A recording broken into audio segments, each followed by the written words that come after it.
Okay, good morning, everyone. We're going to call this meeting to order. Today is Monday, June 15th, 2026. It is 9 a.m. All council members are present. Vice Mayor Safford is remote. Town manager, deputy town manager, town clerk, and town attorney. Before we get to the invocation, we need to get a motion to approve Vice Mayor Safford to appear remotely. So moved. Second. Third. Okay, we'll say we got a motion It's by the Councilor. John twins. We got a motion by Councilor King and seconded by Councilor McLean. Any further discussion? All those in favor signify by saying aye. Aye. Opposed? Hearing none, that motion carries unanimously.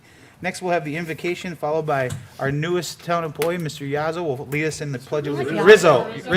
Yazo, Rizzo.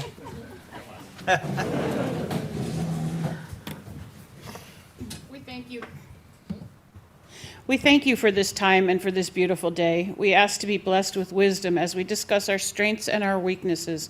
Help us to work as a unified team as we listen politely to others' point of view, celebrate our diversity despite our differences, and boldly steward Fort Myers Beach toward a bright and healthy future as we work together on our shared mission. Amen. To the flag of the United States of America and to the republic for which it stands, one nation, under God, indivisible, with liberty and justice for all. Thank you, Mr. Rizzo. Sorry about that. Rizzo, Yazo might take a little while. Let's go, Zoe. Exactly. Next, we have the approval of the final agenda. Is there a motion to approve the final agenda? So moved. Second. Got a motion by Counselor King, seconded by Counselor Link. Any further discussion? All those in favor signify by saying aye. Aye. Opposed? Hearing none, that motion carries unanimously. Next is public comment. Amy? First up is Carol Steyer. Following Carol will be Jennifer Rusk. Good morning. Carol Steyer, right. Carol, can you just pull the microphone over so we can, Carol Steyer. I don't think, is it on? There should be a button right there you could press to turn it on. Hello? I don't know if we hear you or not. Hello? No?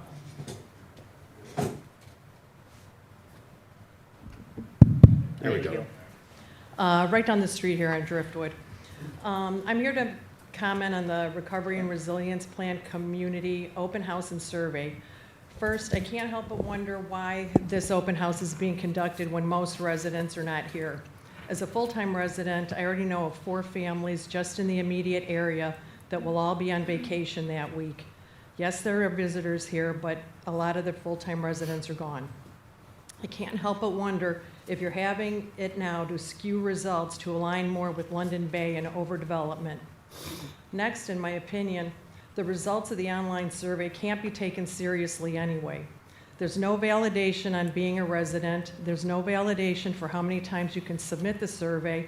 And number 7 has no mention of sticking to the LDC and comp plan as a development option, a major issue right now with this town. Anyone with programming knowledge, London Bay, can create an algorithm to submit thousands of surveys claiming to be a resident and completing questions to support large developments. At a minimum, number 7 should include an option for sticking to the LDC and comp plan. I can't help but wonder the motivation. Finally, there was a recall election 8 months ago because of overdevelopment approvals. 67% of the voting residents of this town have already told you how they feel about development. You can spin these survey results any way you want to try to support London Bay and overdevelopment, but you already know 67% of this town feel about it. Please remember that. Thank you. Thank you. Jennifer Rusk, and then after Jennifer will be Barry Frank.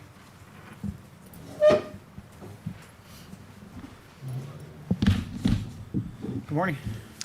Good morning, council and staff and community. As we rebuild our island home, it's imperative that it's done responsibly to care for our environment, waterways, wildlife, and the health of our community and visitors. Construction dumpsters can become a nuisance if left uncovered on property for an extended time. This is an environmental and health issue for our community, visitors, waterways, and wildlife. The dumpsters do not need to be full or overflowing to be an issue. Anytime a little wind or rainstorm comes through, debris can fly out and deposit onto neighboring properties and ultimately into our storm drains, Gulf, and Back Bay if not picked up in time. Construction dumpsters with garbage and debris also attract animals such as rats, raccoons, cats, and birds, which pick through the scatter, both debris and food from the dumpsters. Accumulated debris in dumpsters pools rainwater that becomes a major breeding ground for mosquitoes and flies, which is a serious health risk to our community and visitors, and these insects are vectors for diseases. Leaving construction dumpsters uncovered creates significant operational, financial, and environmental liabilities. Unsecured bins invite unauthorized dumping that blows debris into neighboring properties and allows rain to pool in the waste. Uncovered dumpsters allow stormwater runoff to leach chemicals, toxins, and pollutants into the storm drains and our waterways. This violates the U.S. EPA regulations, resulting in daily fines that can be very hefty. Open dumpsters act as a magnet for people who throw away prohibited, hazardous, or household trash in the unsecured bin. Hence the picture I gave you of the 7-Eleven off of Lagoon with a floaty falling out of the dumpster. I don't think the contractors are floating while they're building a 7-Eleven. Lightweight construction scraps like sawdust, insulation, and packaging are easily blown out of the dumpster, littering the neighborhood and causing safety hazards. These are all reasons compelling me to address the council today. I am asking the town council to have a serious discussion and come up with a plan of action. My recommendation would be to add on a construction permit, will there be a dumpster on property during the construction phase, with a box to check. Underneath, all dumpsters on properties must be covered and secured overnight with either a heavy-duty tarp, clamps, bungee cords, rollover cover, or hardcover. These are my suggestions. We have laws and enforcement for nuisance violations in place if someone calls the town. However, if no one calls or picks up the waste, where does that go? Well, it goes right into our storm drains and our waterways. Everyone is vested in water quality. There's been recent challenges with fish kills. We owe it to ourselves to protect our marine resources. I urge the town council to read the EPA and SWPPP compliance guidelines. Thank you. Thank you, Jennifer. Barry? And that's all I have signed up. Okay. Good morning. Good morning. Barry Frank, resident OG of Fort Myers Beach and your neighbor. Thank you for the opportunity to be the voice and to address you on behalf of the owners, the vendors, and businesses that make up Times Square. This is not an assault on Linda Miller. I personally love Linda and anybody who's trying to better Fort Myers Beach or bring business to Fort Myers Beach. This is strictly a request that everyone does their part and what is right, fair, and follows ordinances and codes, like everyone has to. The issues that are of concern are in no way reaching, but rather what's right, fair, and reasonable, and are as follows. 2 days a week is a bit excessive if the hours are to be extended. 1 day a week is fair and reasonable. Customer access to our existing businesses are being blocked. This is simply wrong, and nothing's being done about it. The preparation and sale of food are not permitted in Times Square. We are concerned that the town is not consistently enforcing ordinance section 34.678, which clearly states that food preparation apparatus, including grills and stoves, are not permitted in Times Square. That is, unless a special exception has been granted that we don't know about.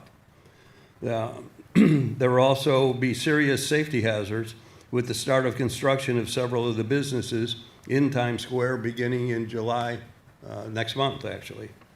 We will soon need to secure portions of Times Square from foot traffic and vendors. This will result in limited access to and for the vendors. The closure of Lynn Hall Park's parking lot and the soon-to-be closed only parking lot in Times Square will limit all activity in Times Square. Now add the lack of restrooms. Since a few months after Hurricane Ian, there have been no restrooms in Times Square. The original portables were moved to Lynn Hall and never returned. Since then, there have been markets, events, and everyday consumers that use the property owners' and businesses' restrooms and trash facilities. We're not asking for the market to go away, only to be good neighbors and have respect for the people that live there. We would appreciate and welcome the opportunity to meet with town management and Linda to discuss concerns further and create definitive regulations for all the vendors in Times Square. So thank you on behalf of the owners, businesses, and vendors, Times Square. Thanks, Barry. Thank you. Is there anyone else that'd like to speak in public comment? Yeah, Michelle, come on up. Good morning. Michelle Cherney, 21 Fairview Boulevard. I'm here as a resident, but I'm also here as a member of Friends of Bay Oaks and What's Up FMB. Later, I'm also giving a board cab update. But first, I'd like to provide an update on the Friends of Bay Oaks. We've got some really exciting news. We've got 2 big events that are looking to move to Bay Oaks.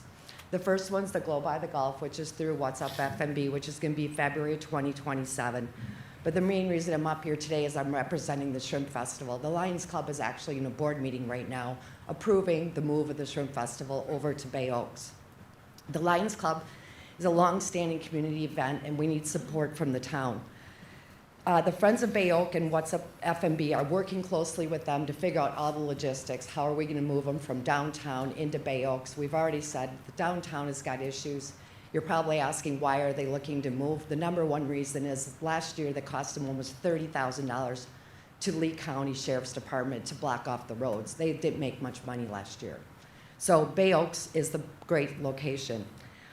In addition, the Lions Club has submitted a permit into the town to put a 10-by-10 tent down in Times Square.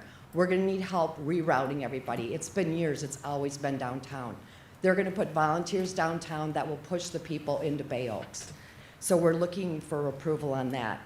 In addition, the Lions Club expressed concerns about competing events, i.e. the farmers market. Last year it was very confusing. People didn't know where the Shrimp Festival was. Is that the farmers market or is that the Shrimp Festival? This is a long-standing event. We request, the Lions Club requests that you decline any other events on the day of the Shrimp Festival. We ask the town also, we need power at Bay Oaks for these events. These aren't the only 2 events. We'll talk more in BORCAP, but we need power. You had power there for the temporary trailers before. We ask that you figure out the scope of the work. We understand you don't have money. If you don't have money, the community will come forward and figure out, but we need power there. Later, you're going to be approving the grass and the irrigation. That's going to get that area open up for events. My second topic is the 2 open positions you're going to be voting for board cab. We've got 2 candidates on there, Bev Mulligan and Tina Yelly. Bev, we all know, she's outstanding in the community, doing 501c3s. She's part of the Mound House, and she'd be a great asset on there. We also have Tina Yelly, if you don't know her, she's on the Lions Club. Her kids went to Bay Oaks. She's born and raised here. These are 2 great candidates, and we'd like you to consider voting for the 2 of them to add to our committee. Thank you. Anyone else? All right, seeing none, we'll close public comment. Next, we have a presentation for a strategic planning update to the town council. I think everybody's here. I think I saw them. Oh, over here. Come on up. Oh, do you want us to? She was here. Did she go upstairs, maybe? Would you like us to come back? Give you time to find her? Yes, because she's doing the end part. So Okay. I know we both ran into traffic. We Yeah, apologize. we saw her earlier, Yeah, and she's then you here. came in, so we'll just move on to local achievements and recognitions, and then we'll come back to you after that. All right? Local achievements and recognitions, we got Karen Woodson's here. Karen, you want to come up, and Dawn, or just Karen?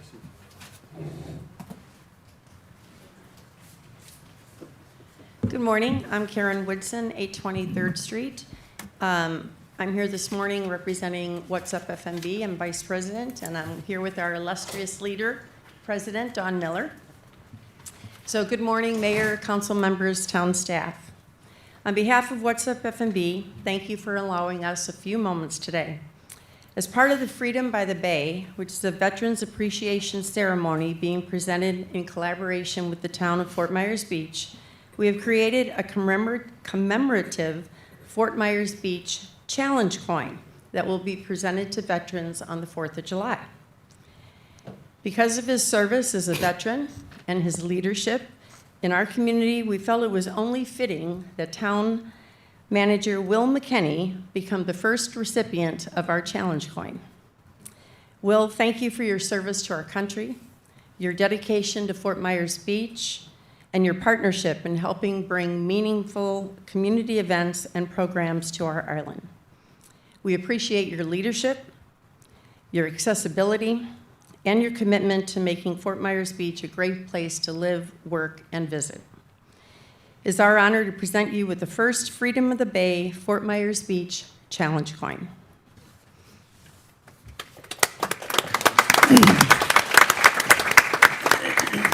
And on a personal note, as a fellow Ohioan, I'd also like to present you with a Buckeye Challenge coin as a small token of appreciation and friendship. Thank you. Come on up.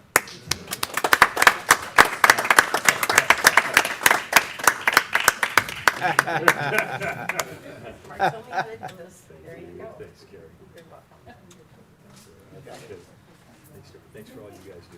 Really appreciate it. Okay, want to get a picture? Do you want a picture? Yeah.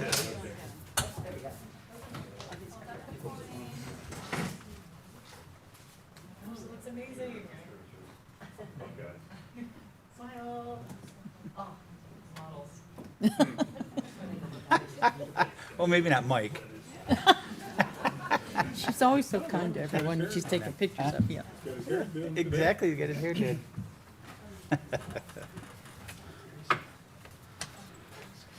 Very cool. That's got a bird holding that in your hand, doesn't it, Tracy? All right. Next, we'll start with you, Mr. McLean. How about, you got any local achievements or recognitions? Actually, I'm thinking, I don't at this moment, apologize. That's okay. Okay. Counselor Link? Yes, just a quick one. I want to recognize, most people know about this, but the Beta Beach condo had their ribbon cutting this month, yeah, and the Kahlua Beach Club as well. That was on June 6th and 10th. And then Big Carlos Pass is doing their celebration at the end of the month. So we just want to all welcome them back into their homes. Very good. Counselor King? I'll echo that and then add, sorry, I was in a side conversation, but congratulations also to the Hotka family for the groundbreaking on their Access 26. That was nice to see so many people there and so many businesses that came out and supported them as well. Vice Mayor Safford? I want to echo that as well. I think one of the greatest things that we do as council people is go to these groundbreakings and ribbon cuttings, and it's just been fantastic that this has been going on so many in the last couple of weeks, and the Highlands coming back, and that's a great thing. Very true. There's so many of them, you can't get to all of them, unfortunately. But that's a good problem to have. I've got just a few things. First, we want to wish Jeff a happy birthday. Today is his actual birthday, so happy birthday. Happy birthday, Jeff. Treats for everybody, right? Yeah. Also coming up on the 21st is Will's birthday, so happy early birthday, Will. Happy birthday. And speaking of the 21st, I'd be killed if I didn't say happy anniversary to my wife on the 21st. It's coming up. Yay, happy anniversary. She was dumb enough to say I do before I got on council, so sorry for your loss.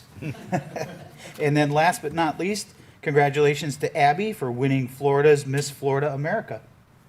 Wow. Congratulations. You want to take a speech or no? You're okay? Just give us the queen wave. Can we try your Just crown get the on? wave. There you go. Thank you. All right. Are you guys ready? UCF, you guys ready? We'll go back to the presentation. Okay. You tracked everybody down. So good morning, thank you. Good morning. I think we both left between 5:30 and 5:45 this morning from our respective houses, and we know how that goes coming from further north. So thank you, Angela Christ, Director of Florida Institute of Government at USF, and Tina Fisher with us from SPC Collaborative Labs. Good morning. So I can't believe we're here. Very exciting. It's been a long process, but we just want to briefly take you through where we are. We have some great information. You guys have put in the work. Your community's put in the work. And so we're moving into the next phase. Maybe? So just really quickly, I just want to share with you what we're going to go over today. I'm going to talk a little bit just of the overview and methodology, a very brief summary of the first 2 phases of the project. If you recall, there's 3 phases. The third is the actual implementation phase, where we've settled on vision and mission and core values and guiding principles, looking at your strategic themes, goals, objectives. Tina will talk a little bit about the strategic plan launch. That's that phase 3, looking at your prioritized goals, and then just some final closing thoughts that we have.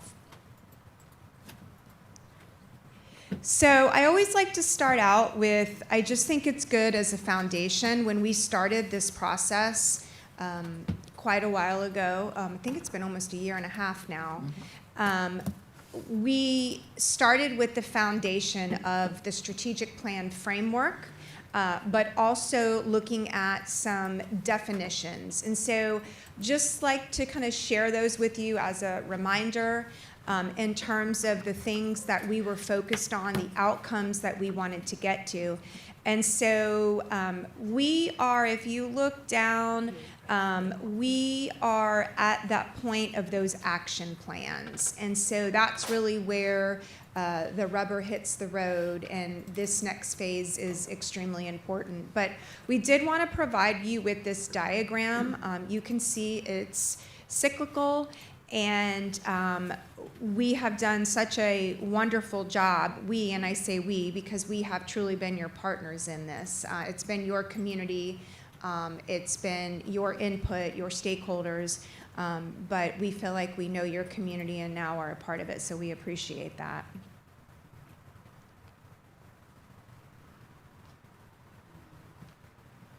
Okay, just very quickly, I just want to also reiterate the process we used. I think it's very important. A lot of times in strategic planning, there's different ways of conducting it, and we have felt, our teams, and we appreciate that you as elected officials have felt this way as well, that our methodology was critically important, that it be participatory, that it is inclusive of stakeholder feedback and input, and that there were various ways to engage. We also used a consensus building approach. And then we were also content driven. And so I just want to clarify that. Every time we collected data, we used that data for the next step of the process. So it wasn't as if the data was siloed. We made sure that once we had gathered information from the stakeholder interviews, we used that in the resident feedback survey. Information we got from the resident feedback survey, we then used in the community forums and so on and so forth. So again, the methodology was very participatory, very content-driven, and again, looking to come to a common vision and mission for the town. As you'll see here, we've completed phase 1 and phase 2, and now we're going into phase 3.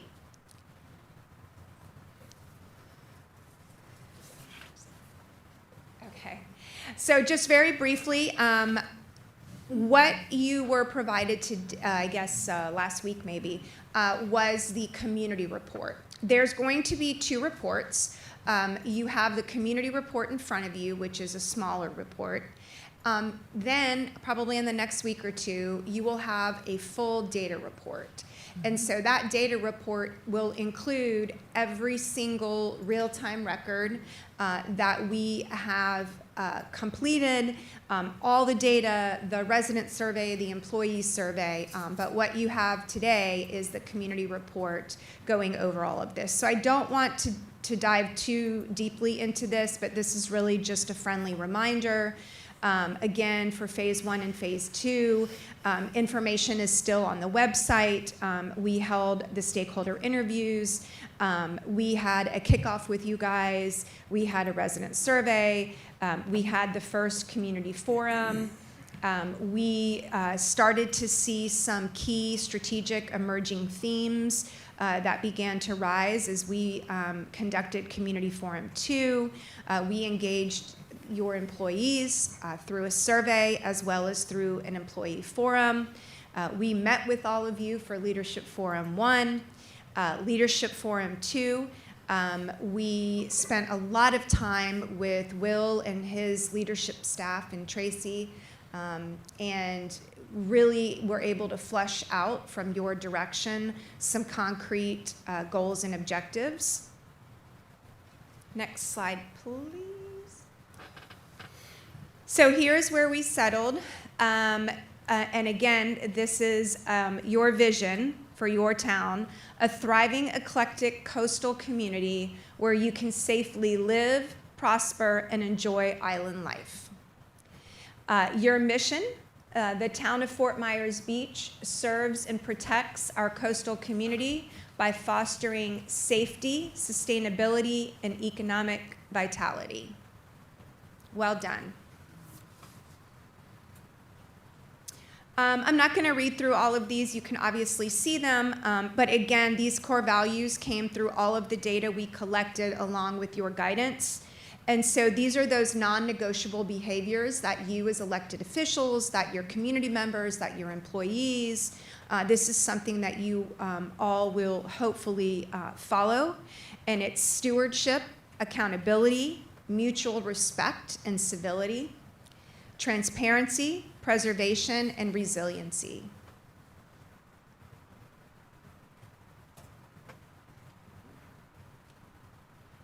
Again, here are your 5 strategic themes.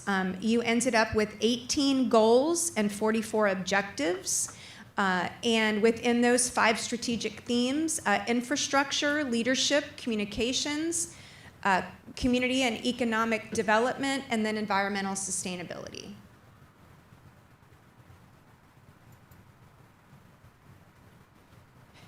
Next slide, please. Very high level. Again, under each strategic theme, there were specific goals. So you can see infrastructure and leadership. Infrastructure, really looking at adaptable and capable systems, being innovative, accessible, and efficient mobility. A lot of discussion around mobility options. And then over and over we heard, and so this is one of the goals is well-lit and safe town-owned streets and sidewalks. We know that's important to your residents. That is in there. In terms of leadership, spent a lot of time looking at the data, and so we heard a lot, and so your goals, recruitment and retention, looking at workforce development, organizational effectiveness, and then succession planning. We heard that quite a bit from you as elected officials and from all the data. And again, communications, I think the data we collected and where you settled, these are excellent. Again, expanding community engagement, being transparent and responsive, as well as obviously emergency management services, part of who you are and what you do. Community and economic development. This one was really interesting, and I think your goals here really represent, I think, your vision as well as where you want to go and maintaining also that island life. So when you talk a lot about these goals, you see economic growth through business development and year-round tourism. having an effective short-term rental program, supportive redevelopment decisions for your thriving, resilient island community, and then being stewards of community assets, and what does that look like? And then obviously, last but not least, environmental sustainability. And so, again, resilience as it relates to the shoreline, storm surge mitigation, and then canal and waterway management. So I'm not going to go through all of these. These are in the community report. I'm happy to answer questions, but just so you can see, each theme has a definition, and the definition is at the top, followed by a goal and an objective. And that is for all of the strategic themes. I just briefly went over the goals for you, and you will see.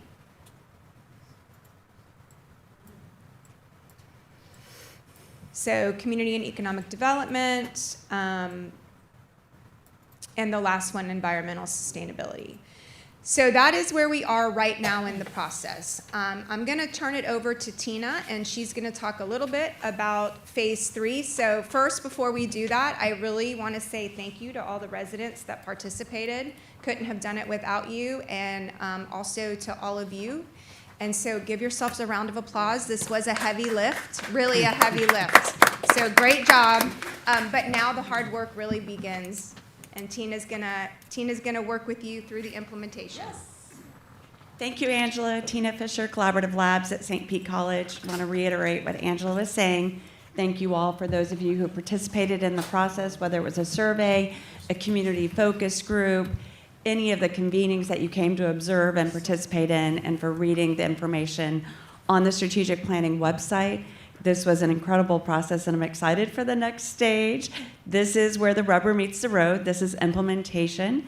So as we know, the strategic plan is a live document.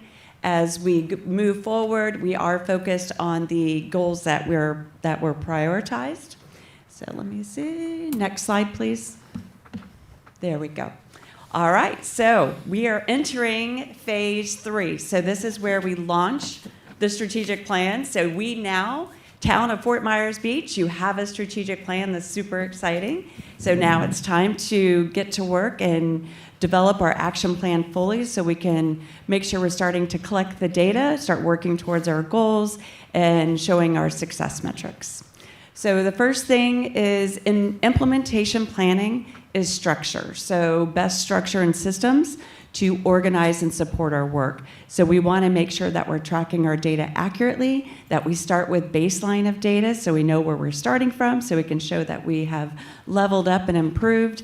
And this includes meeting, reporting, frequency. How often are we going to report on the information? How are we going to do that, or what meetings we're going to do? So that's something that we will talk about in implementation planning, which will start in July. And then the second is information repositories, making sure we have the right platforms and the dashboard. And I know that you implemented your software, so that's going to be a huge help because it links to the prioritized goals, which is amazing. So everybody on council and in the community will be able to see the metrics for those goals. So that's very transparent, and that's part of your guiding principles, so that's fantastic. Next, we have the review the action plan. So the action plan is pretty built out right now. The leadership team, I commend you. You've done a lot of work with your focus areas and with your functions and adding detail of the actions. But now we're going to go back and just hone it a little bit, make sure it is the right action items, that nothing was missed, that we have the right success metrics. Because if we're going to collect data, we have to be able to collect data in order to say that we've measured and improved it. So it's just a refinement period, implementation planning, and then start moving forward. So a lot of towns and cities, they will say, what are we going to do in the next 100 days? So we might say next 100 days, we might say next 6 months, and that's what we'll report on to you so that you'll see we're making progress towards these goals. All right, and then the last, of course, we talked a lot about success metrics, just making sure we really understand and we define what they mean and that they're truly measuring what we want to measure. So we're not just randomly collecting data, but we actually have stuff that makes a difference and will show progress. So, and at the bottom, you'll see kind of the implementation planning. You have your action tasks, the research and the planning. You have the budget and resource alignment, because as you know, you have things like the bridge loan that we have to take into consideration. We have other funding sources. So we want to make sure that these goals and objectives are in line with your budget. So they kind of go hand in hand all the way through. And then the implementation plan, that's of course marketing and accountability, making sure we're reporting out not only to council but to the community so everybody knows we're moving forward through the plan. And then the last is the progress updates and the communication. Next slide, please. Oh, got it? All right, so in our last convening, we did have to narrow it down. As you heard from Angela, we have 18 goals. That's a lot of goals, so we need to prioritize on what are we going to do first. So we have, through process of consensus, selected 4 goals. The first one is goal A1, robust, adaptable, and capable infrastructure systems. So that's one of the ones we're going to focus on when we do our implementation planning. The second one is C1, transparent, responsive, and thank you, inclusive communication and leadership. And then we have D1, economic growth through business development and year-round tourism, and then E2, storm surge mitigation. So those are the 4 goals that we're going to really focus on the next 6 months as we start our implementation planning. As we go through the implementation planning and I work with the leadership team and we're talking about success metrics, the other goals and objectives are still moving forward because a lot of them do start in 2026, 2027, and so forth. And so we'll use the 4 prioritized goals as an example, and the other ones will also follow suit and start having progress on them as well. But these are the ones that we're definitely going to make sure that we're moving forward and have the correct success metrics. Next slide. All right, so when we're reporting, there's 10 dashboard elements that we want to make sure we keep in mind. The first one is increase transparency and instill confidence in the right areas. The second is the best dashboard supports and better decisions. So we don't collect data just for the heck of collecting data. We really want to make sure it informs our decisions, which is why we go back and we do have an action plan. Your team developed an action plan, but we want to make sure we have the right data and we're collecting it for a good purpose. Number 3 is information is quantitative and qualitative. Quantitative meaning counting how many items are in a room or what's happening. Qualitative is more comments, what opinions are, perceptions. Both are taken into account. Number 4 includes information and outcomes you can manage. Number 5 is 5 to 6 goals with 1 to 3 measures per goal. So we can't do all 18 goals again right off the bat in 2026, which is why we narrowed it down to 4. Information needs to be accessible, which you're doing that already with the implementation of the software. Number 7, show citizens how we're performing in long-term goals and outcomes. Again, that's the transparency core value that we talked about. Number 8 is comparative data against other counties, states, and the nation. So we definitely want to make sure that we're tracking with other beach towns as we move forward in our goals. Number 9, allow citizens to know how and where to engage, because this, like Angela showed at the beginning, it's a cyclical process. Strategic planning is not something that we create it, we say, yay, we're done, and we move forward. We have to reevaluate it through periods and times and legislature, and so we want to make sure that we keep the citizens engaged in that process as well. And then the last, of course, is ensures accountability. So those are the top 10 ideal dashboard elements. Next slide. All right, and so I wanted just to hear from you. I have 2 questions for you. So the value of our strategic planning journey, if you would push next. The first question is, just from each of you, I would love to hear what top discoveries or ahas have you had on our strategic planning journey. I know some of you are kind of newer in the process, but you've seen what we had with the stakeholder interviews that Angela did, with the community convenings that we had and the focus groups. Any discoveries or ahas did you have during this journey with us? Councilor King?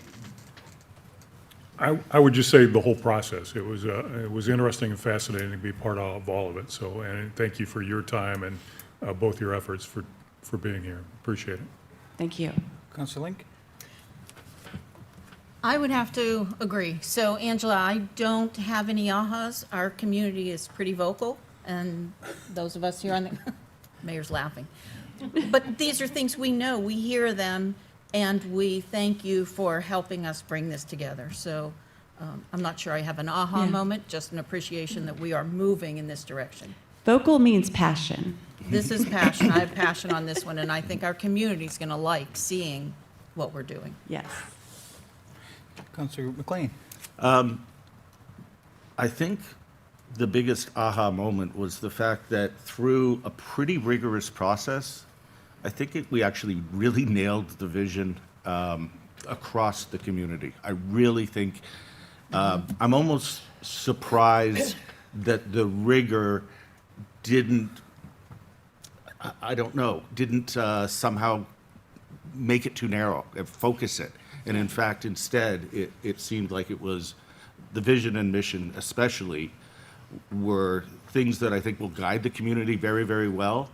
And then, of course, to your point, you can't do everything. And collaboratively, and even though I wasn't part of the leadership committee at the very beginning, I participated in every single one of those sessions. Yeah. And it was just a really great learning experience, and I thank you for it. Oh, thank you. Glad to have you participate.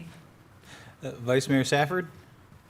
Yeah, Tina and Angela, thank you so much for all your help. But my aha moment was how focused we were, and it seemed like we were together from the very get-go.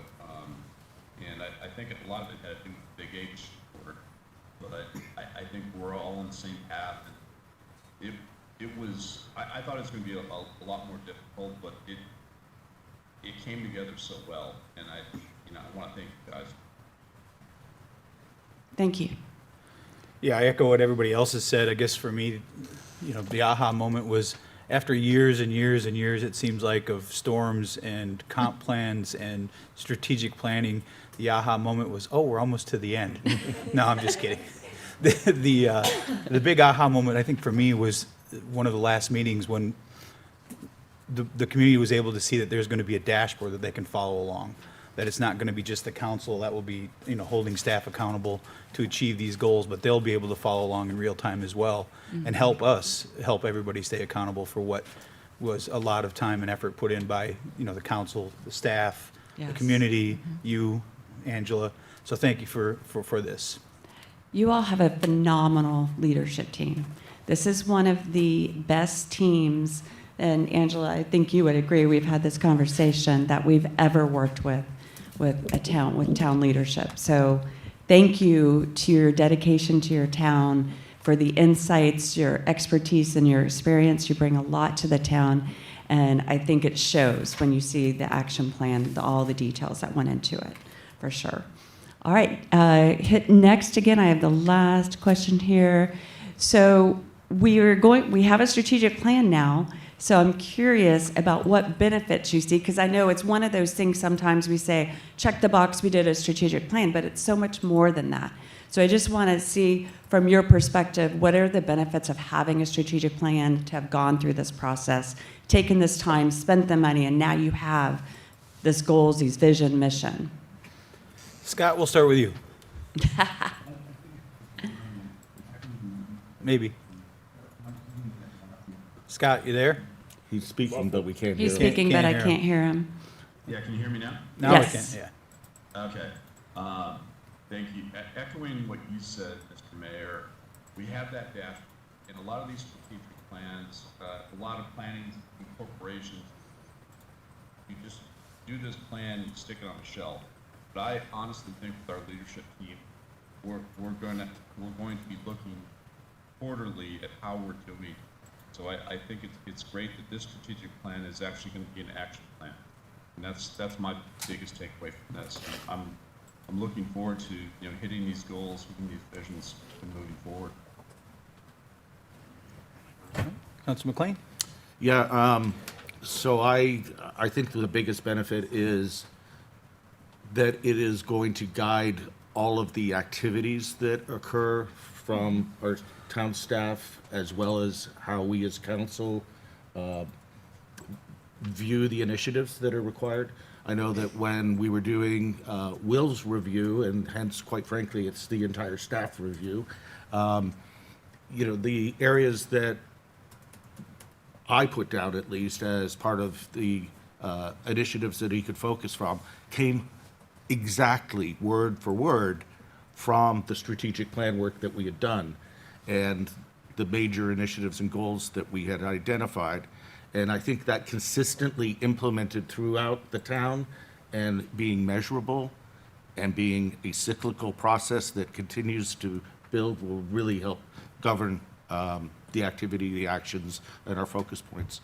So. You know, you bring up a really great point, because the commitment that we need from y'all is to make sure when you do start developing your agendas in the future, that you make sure that they're in alignment with the goals and the objectives and the action plan, which we had that discussion. So that's part of the implementation planning process, is not with the leadership team and the actions and the success metrics, but also with y'all making sure that you're in alignment with the goals, which I think you are so closely tied to them, and we're so closely involved in the development of the goals that they're front and center. So I think it'll be helpful. Councilor Link? Yes. So I'm going to always say the same thing anywhere I go, and it is metrics, metrics, metrics. In my opinion, you don't fix or cannot fix something that you don't measure. So that is the critical part to me. I'm so thankful that we went through this process that involved the community into it as well. We can sit here and say what we think. That's not why we're here. So to pull the community in, to continue to pull the community in, because strategic plans are only as good as we follow them, and we're open to modifying them as needed.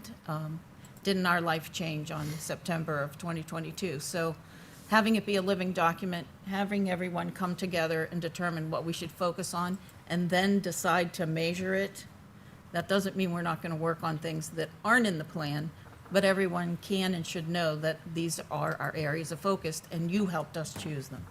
So thank you for that.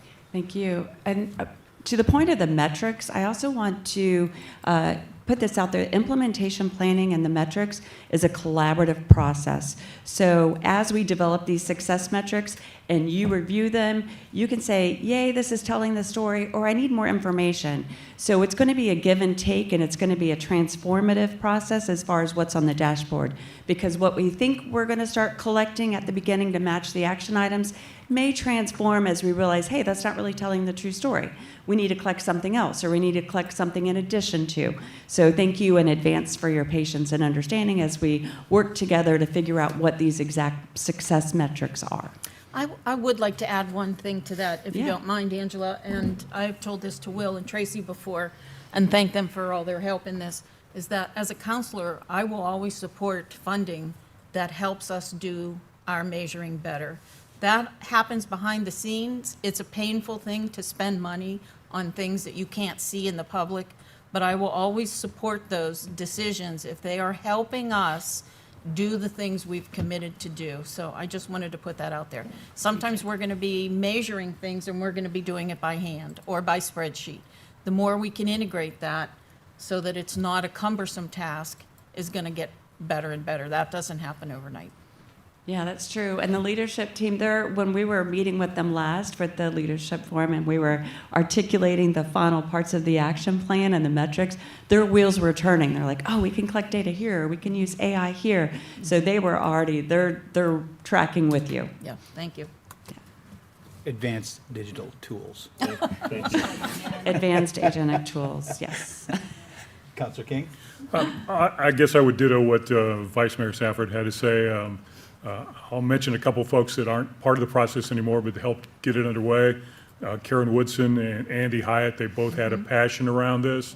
They didn't want it just to be something that sat on a shelf somewhere and collected dust, and I know the Deputy Town Manager Kohler has picked up on that passion, as well as the Town Manager McCann has as well. So that's it.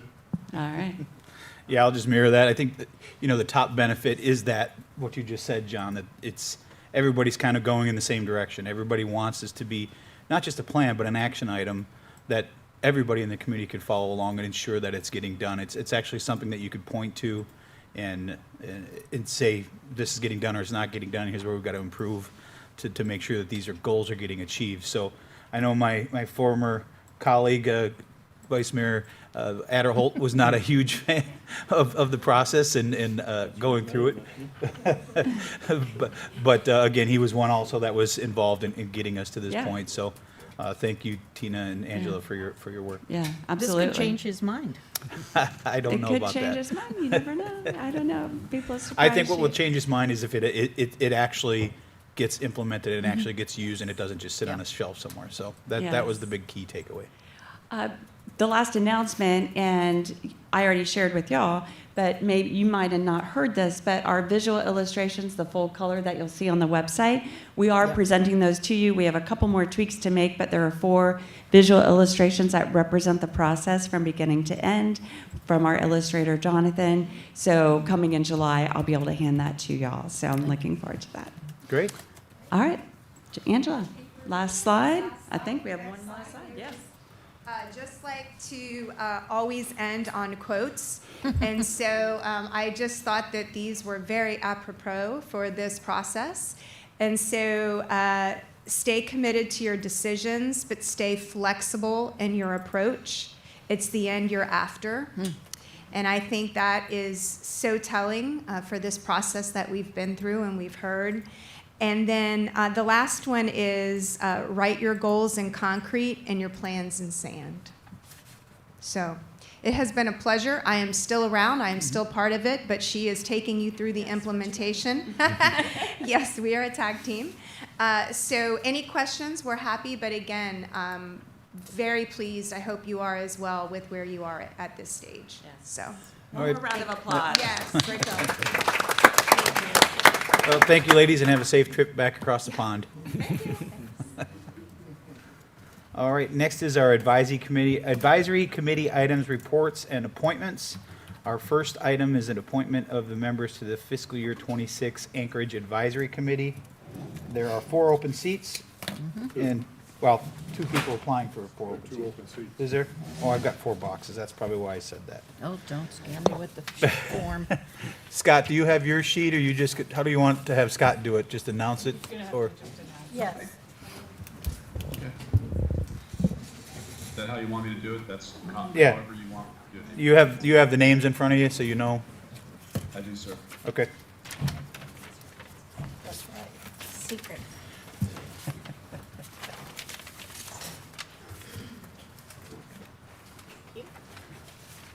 Why don't you go ahead, Scott, and give us your names? Are they here? Oh, well, actually, before that, yeah, is anybody here for that? I see Bill's here. You want to come I'd up like and say, to hear from them. you want to come and say a few words? You don't have to, but it's up to you.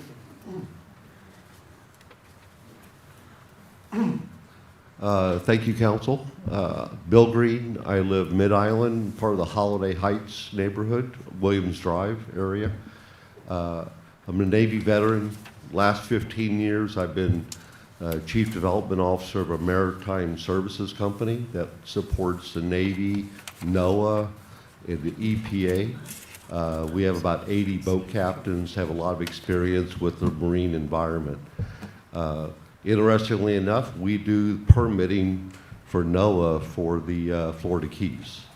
So we do not work with the Fisheries Service, which is St. Petersburg that's doing our pier, but it's still the same NEPA guidance. So I look forward to hopefully making a difference. Thank you.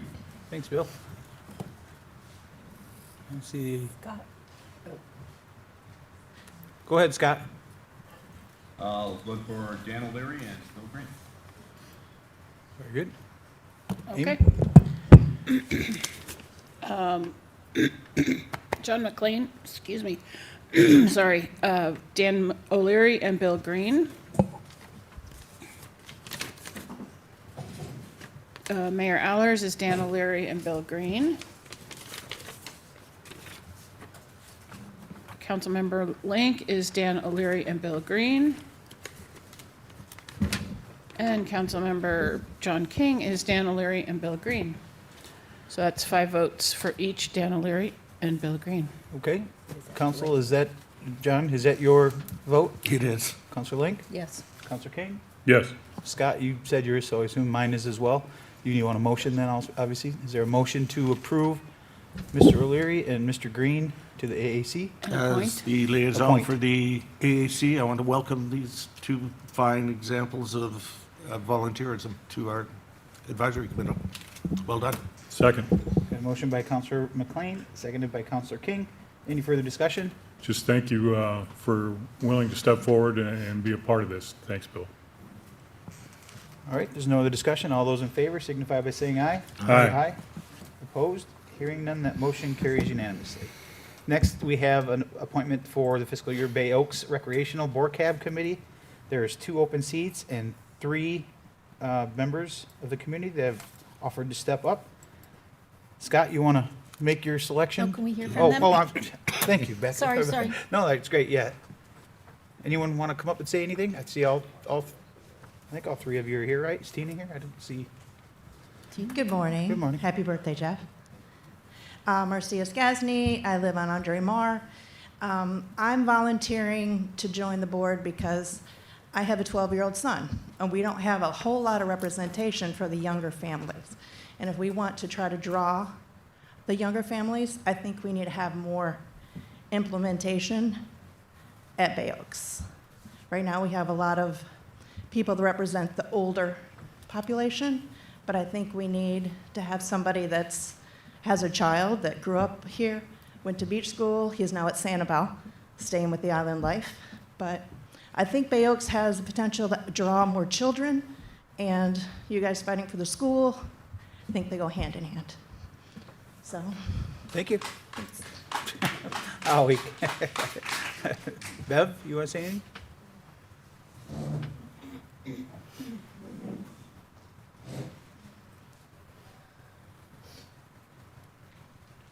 Hello, good morning. Morning, Deb. Beverly Milligan. I just want to say that I'm very passionate about Bay Oaks. We are not only a neighbor of Bay Oaks, we've supported Bay Oaks, and I think this is a time in the evolution of Bay Oaks where I think I could contribute some expertise that I've developed over the years, both in being very, very involved in the nonprofits and as a volunteer on many committees and involved in community everything. I think this is a time that I both understand the community and with my professional background, I think I could help out. So, thank you. Thanks, Ben. All right, Scott, go ahead. Tina's not here? I don't see her. Okay. We have to vote. We have to vote. Okay, hold on, Scott, I'm jumping the gun here. Yeah, sorry, I got you on mute. I'm right next to Times Square. So I didn't hear what he said. I didn't either.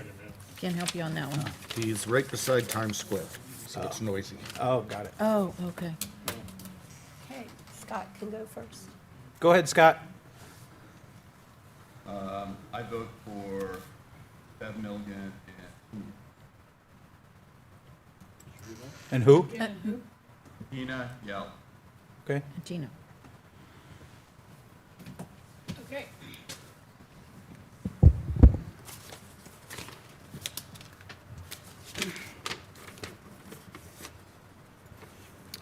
Mayor Allers is Marcia, Skasny and Tina Yelly. Councilmember King is Beverly Milligan and Tina Yelly.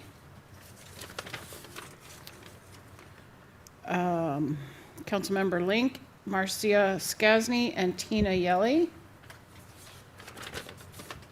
And Councilmember King is Beverly Milligan and Tina Yelly. Where's mine? I think, did you say McLean? I'm sorry, John McLean, Beverly Milligan and Tina Yelly. Thank you.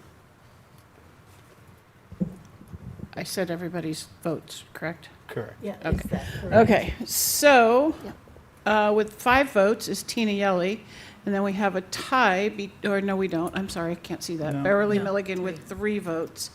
Marcia Skasny with 2. So your top 2 are Tina Yelly and Beverly Milligan. Okay.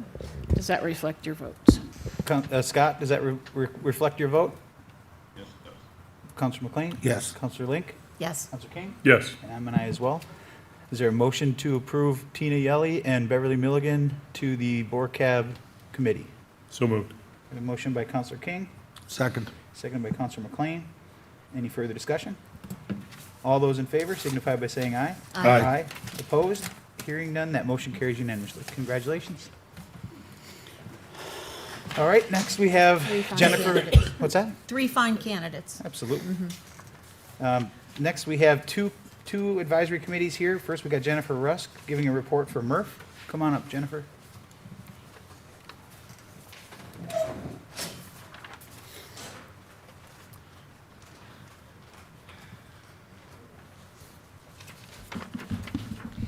Good morning again. Jennifer Rusk for the record, Murph, Vice Chair. Get my paperwork in order. Well, since I'm wearing my Turtle Time shirt, I might as well give you an update report. As that for Turtle Time update, 57 nests, 119 false crawl, actually, no, I take that back, 120 false crawls. We had one in front of Lonnie Kai this morning. She crawled up and she started to nest, and it's actually called an abandoned egg chamber. So you can actually see the hole where she dug, but she never laid her eggs. And then also one update, Lee County Tourism received 400 of the children's books for festivities. And I'd also like to comment on the gardening club will be at Bay Oaks tomorrow morning to do some gardening, so I'm excited about that. I'm also really excited to hear that the Shrimp Festival is going to be there. I really hope that other festivals, local festivals, will, go back to Bay Oaks and support our resources. And then I'm going to read a report. I'll be reading this report prepared by Chair Nussbaum. And it has, Murph passed 3 motions to bring to you, and you requested us to work on the taxi ferry service, so I'm giving you an update on that. Murph Committee was charged with recommending guardrails for any discussion or potential development of water ferries or taxi services for Fort Myers Beach. Water ferry is defined as a regular passenger route, while taxi service is moving passengers from specific destinations to specific destinations. These guardrails apply to both. Any questions in regards to the water taxis or ferries? Don't think so. No? No? No questions, okay. Speed. So in regards to that, speed, what we're recommending is that all permitted operators should follow all posted speed zones. Speed zones on the Back Bay should be monitored and strictly enforced. Parking. Adequate parking for those using any service is critical. Schedule. A seasonal schedule was recommended that it would be from January to March, maybe a desirable for startup.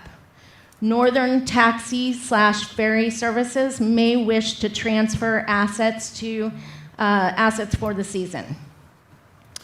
Licenses and permits. All operators must have necessary licenses to operate a shuttle, ferry/taxi service from the federal, state, county, or municipal government bodies.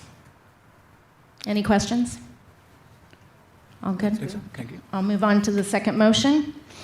In addition, the Murph Committee is recommending that the Town Council begin seeking more environmentally friendly pyrotechnic displays such as drones or fireworks using less harsh chemicals and resulting residue for any future firework displays. The goal is to protect the animals and waters of the Back Bay. Any questions? Move on to the third motion.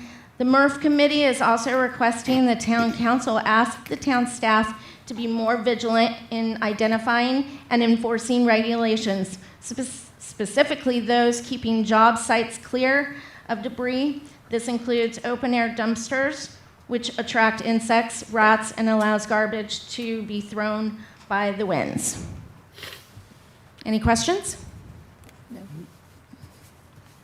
Okay, Scott, you got any questions for Jennifer? I do not. Jen, thank you so much. You're welcome. Counselor McLean? No, I don't appreciate it very much. Thank you. Thank you so much. Counselor Thank Lane? you. No, I don't, Jennifer. Thanks for your work. Thank you. Counselor King? Why is it called a false crawl when they actually crawl? That's actually a really good question. So it's a crawl, regardless. She comes up onto the beach and she makes her way to, find the perfect place for her to nest. Sometimes that she doesn't find it, or sometimes she's disoriented by lights, or sometimes people are out there, or she doesn't like the sand. I mean, there's so many different reasons. So it's more like a non-nesting crawl. Correct, yeah, but we call it a FC, which is false crawl. Stage fright. They call it near misses when planes almost hit, too, but it's a near collision. That's an interesting correlation. Thank you, Jennifer. Thank you. You all have a nice day and make good decisions. Thank you. Thank you. All right, next we have from Bay Oaks, we got Michelle Cherney. Come on up. I'm back. I'll start off saying I took over for Barbara Hill. They ended up nominating me unanimously to come on this. Raise that mic up for us, Michelle. This is my first time up here, and I will dedicate that I will continue to come up. I hear a lot of talk lately about what our jobs are. Well, I'll tell you the number one job that you get that's not written down is that the community does come to you. When you're on these boards, the community comes to you. And if you know me, I play pickleball every day. So I'm out there every day and I get feedback. So I am passionate about Bay Oaks and I'm gonna push. So you heard a little bit earlier, I'm so excited. We now have 5 huge events coming to Bay Oaks. We've got the 4th of July Parade. We've got the Sands and Suds. We have the Glow by the Gulf. We have the Shrimp Festival, which we announced today.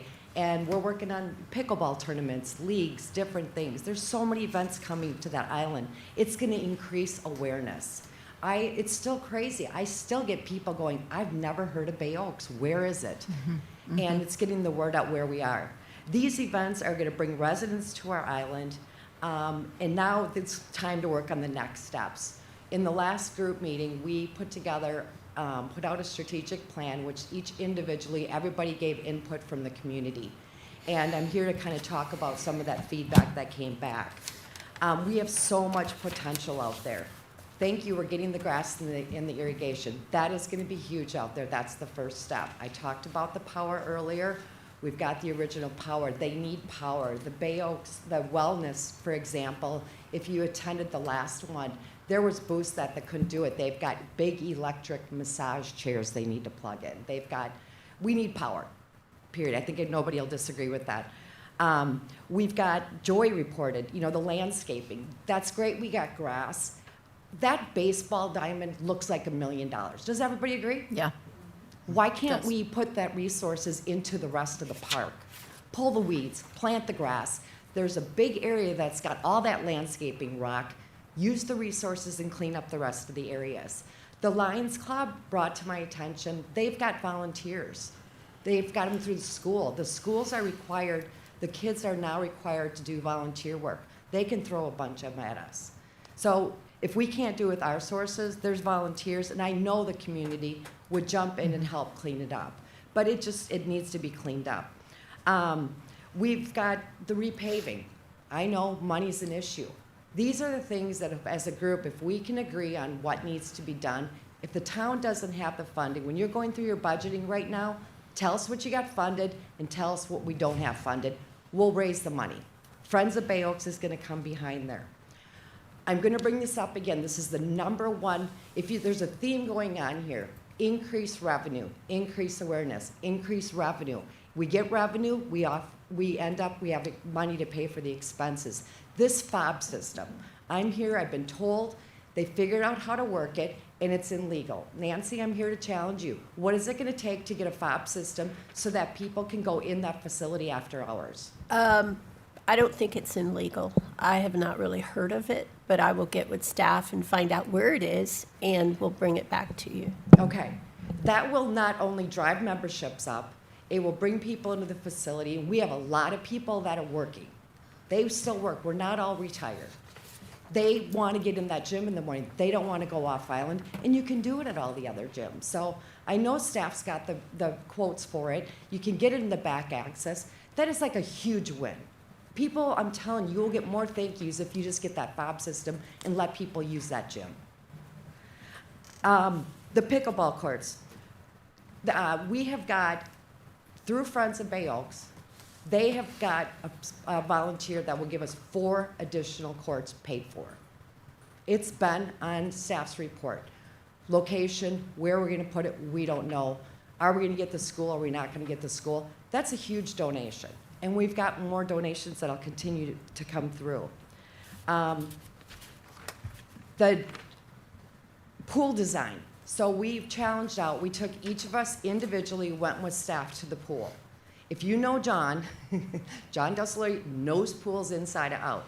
He gave so many great recommendations that he's come back. He's talked about, using PVC membrane versus the traditional plaster in the pool. Huge long-term savings. Entry area and slide optimizations. Lights. Let's get lights in that pool so that it's empty right now. Yeah, it's a little bit additional expense, but then you can do night events. We can have parties. We can get income. We can use that facility at night. So the pool, lockers, we need lockers. They got to lock things up. So this committee came back with and this is just a few of the highlights. Through this group, we want to be actively involved in these designs and this feedback. And it's not just the ones that are sitting up there. We're listening to the community and coming back. That's our job. And we want to do that. And then behind there, you got the Friends, which is going to come in with the funding. Everybody wants Bay Oaks back. Again, I'm going to go back to revenue. Partnerships. Sell the naming rights to the pickleball courts. Huge income. Pickleball is huge. People look at it and they go, oh, I want to go stay at Margaritaville Resort. I want to go stay at Pink Shell. Where are the pickleball courts? There are more Margaritaville bikes as many people drive there. Pink Shell, they come down and play. Sell the naming rights. Silver Sneakers. Does everybody know what Silver Sneakers is? Mm-hmm. We're still waiting for our approval in there. Again, every time somebody comes through that door, that's revenue. That's revenue. More additional wellness programs. We talk about, we've got the wellness event planned, but don't put them here in the parking lot. Put them at Bay Oaks. Put the cancer checks. Put the blood drive. We've got the blood drive coming. Keep them coming. Collaborate with the large resorts. I was told that way back, and actually I think it was Bev that taught me this, is that you actually do like group memberships. So in other words, you go to an HOA and they buy 20 memberships. And then when people come in, they can use those memberships and go use the rec center. Again, it's a revenue generator that can help offset it. So I know the budgeting is coming. We know the funds are short. Tell us what you got budgeted. Tell us what you don't have, and we'll work on the rest. Staffing is tight. I understand that. We'll work with you. So let's work. This place. I'm so proud of this place. Let's take it to the next level. Thank you. Scott, don't run off yet. Michelle, maybe there's some questions. Scott, any questions? That's a lot. So who are you thinking to sponsor the pickleball court? SpaceX, who do we got lined up? To sponsor a pickleball court or for the donation? Naming right. The naming rights? I have a couple, but I'm not going to say it right now. Okay. Well, great. Thanks for all you do. Your passion is, it's incredible. Thanks so much, Michelle. We appreciate what you do day in and day out. Councilor McLean? Thank you for bringing solutions, bringing feedback from the residents, and giving us the vision that you have. It's very effective. Thank you. Thanks, John. Councilor Link? I agree, Michelle. Thanks for being here. One of the things that I commend you on is your passion and coming here. You have to stay in front of people all the time, and we'll work together. So thank you. Councilor King? Well, Vice Mayor Safford is usually stealing all my thunder today, so it's enjoy it while it happens. But Michelle, I agree. You're very passionate, and thank you for that. Tell me how we can join the Friends of Bay Oaks. You can join, we are, hold tight, we are coming out with the launch soon. Okay? Look forward The to it. first thing you can do is start by buying your charms. That'll be available in 2 weeks. Great. Yeah, there's a whole, we right now, What's Up FMB, we have partnered with What's Up FMB, and they have been fabulous. So we are right now in the process of setting up the entire website, all of the background, so that everything can flow. If the history of Friends of Bay Oak, when I started on Friends, I think I'm on my second year, that whole thing had died and nobody did anything with it. Matter of fact, I believe we had $25,000 sitting in the town account. That, how much? 15,000 sitting in the town account. Nobody had kept it active. It took us a while to get all the state and get it reinstated and everything going. We've gotten through that process. We've got some great committee members. We are working on, let me just say, some really big things, which we stay tuned, that are coming forth.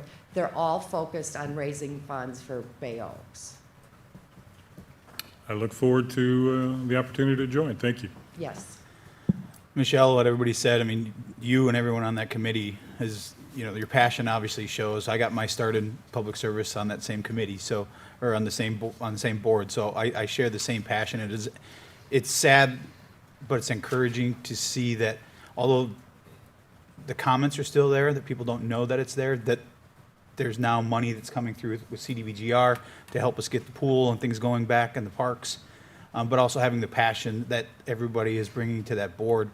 If there's one thing I could encourage you, I've been bringing it up I'm on the Horizon Council as well. That I think that would be a great avenue for someone from BORCAB to go and give a presentation. I've talked about it, about the space that's there, that's available for, and you know, as Councilor Woodson could tell you, the Horizon Council it's a lot of the who's who in the economic Lee County world that are always looking for places to have events, and that would be a great place to maybe reach out and partner with some of those big corporations when you talk about naming rights and things like that. I'll continue to bring it up, but you know, every month we have a meeting, and then they also have a general membership meeting where I think someone from BORCAB could go also and speak on behalf of Bay Oaks. And as long as the council doesn't, I don't have an issue with it. You guys are in the trenches every day, so it'd be nice to just try to reach out to Lee County to let them know. You know, we talk amongst ourselves, but I don't think the broader Lee County community understands what this park is now versus what it was before the storm. So the potential's there, and I think you're going to see a significant increase of activity there from what you've already brought on. But I will follow up on that, and I will reach out to you. Thank you. We will take any angles, any direction to keep this expedited. Perfect. Thank you again. Thanks. Mayor, can I just Yes. remind, we did, when you all adopted your donation policy, we did include a section in there on naming rights. So that'll give you some guidelines of how to bring it back to council for their approval. Then we shall get working on that immediately. Before you go out, Michelle, what of all the things that you talked about, what is it that we can help you with in giving staff direction? What's the low-hanging fruit that you see that we can help give staff direction to help get some of these things moving forward faster? From the community, I have to say the fob system first. Okay. I have to say that because there's so many people that are still working from home. It's hard to get off this island, and they work 8 to 5. You can't get in the facility. And even if you had to do it just for residents, let them have the gym. That is a big one that I would tell you, and that will bring memberships in.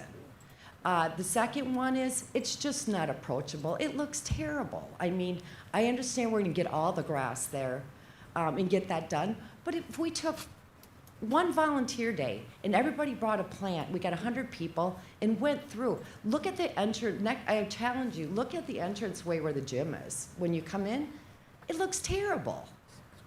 You go around the rec center, there's weeds all over. But again, I look at the baseball diamond, it looks like $1 million. Spread the wealth throughout the rest of the facility. Make it, feasible. We see people like from Margaritaville on the bikes, they come all the time. They'll come in and it's kind of like, wow. But they see us playing, so they sit there. But we're sitting out there with these decrepit old green fences. Our courts are a little bit broken up. Our nets, we kind of like manage them. Like we had one broke the other day. I text Neil and I'm like, Neil, open the back door. We got to fix another net. We don't, the 4 courts are going to help. That was a huge help. But the whole facility just isn't approachable, and we as a community can make it look better. Okay. The silver sneakers, we just got to keep pushing that. I think isn't Jeff, Yeah. haven't you been involved in that pretty heavily? Yeah. Okay. Yeah. So we All just right. keep it on the agenda. So it is, if I could just add for the record, it is Resolution 26-102, and that's the one you want to follow. I'll Okay. be working on it immediately. I'm sure you Any will. other questions? That's it. Thank you, Michelle. Thanks. All right, that brings us to our approval of the minutes. We have the management and planning from May 7th, 2026, and the town council meeting from May 18th. Is there a motion to approve the minutes or any changes? I'll move to approve as printed. Got a motion by Counselor King, I'll second. second by Counselor McLean. Any further discussion? All those in favor signify by saying aye. Aye. Aye. Opposed? Hearing none, that motion carries unanimously. Our consent agenda has 3 items, all pertaining to states of emergency. We have Resolution 26-128 through 26-131 for the extension of local emergency Tropical Storm Debbie, Resolution 26-132 through 26-135 for the extension of local emergency for Hurricane Helene, and Resolution 26-136 through 26-139 for the extension of the local emergency for Hurricane Milton. Is there a motion to approve the consent agenda? So moved. Got a motion by Counselor Link, Second. seconded by Counselor McLean. Any further discussion? None. All those in favor signify by saying aye. Aye. Aye. Opposed? Hearing none, that motion carries unanimously. We have nothing on the removed item list for the consent agenda, which brings us to our first public hearing. This is a legislative agenda item and is the second reading and final public hearing on proposed ordinance 26-09.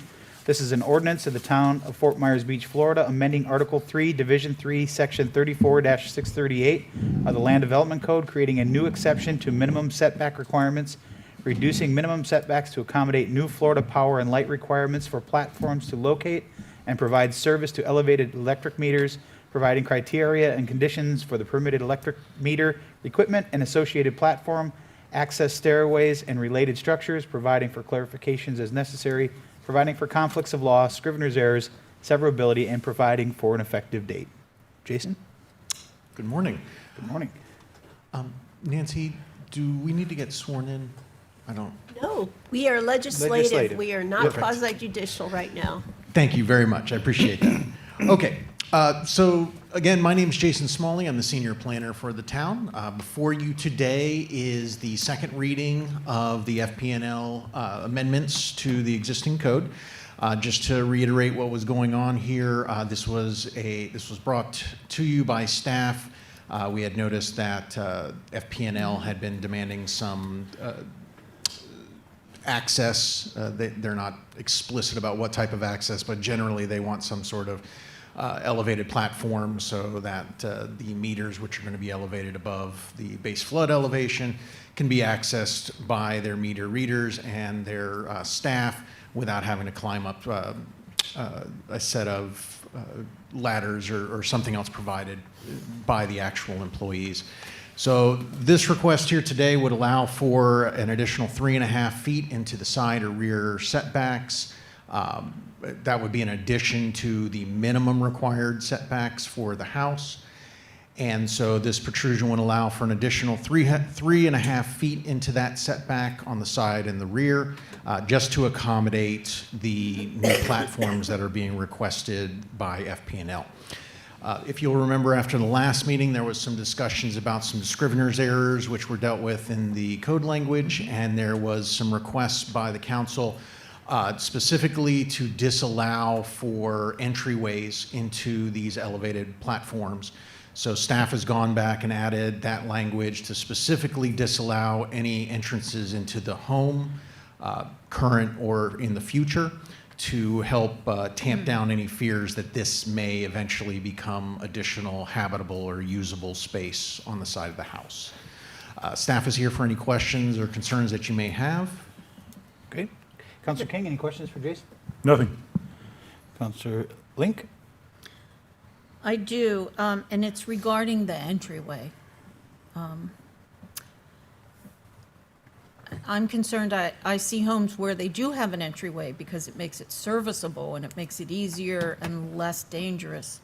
So I'm wondering if we might be able to modify, and instead of saying you can have service way into the home, we say that you can't expand maybe so many feet on either side of whatever equipment it is, so it doesn't turn into a porch. I hate to take a safety element away that I see people doing, and so, do you have any thoughts on that, Jason?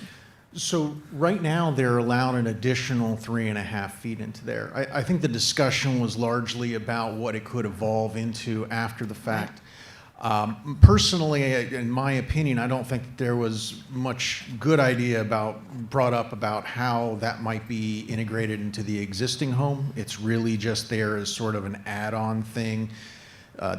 From what I understand, the intent was just to separate it from the habitable space, so there just wasn't a very easy way for them to expand that area into a breakfast nook or something of that sort. I do take your comments though, and your concerns on that one. I just don't see how giving them the additional 3.5 feet on that side allows them to, or would inhibit the quality of life or the use of the rest of the structure. If I'm not understanding your concern, maybe I could ask for a little bit more clarification. I'm just wondering, from what I heard, it is we will not allow them to have a doorway into the home. And I'm thinking that is safer. I mean, mine is now way up high.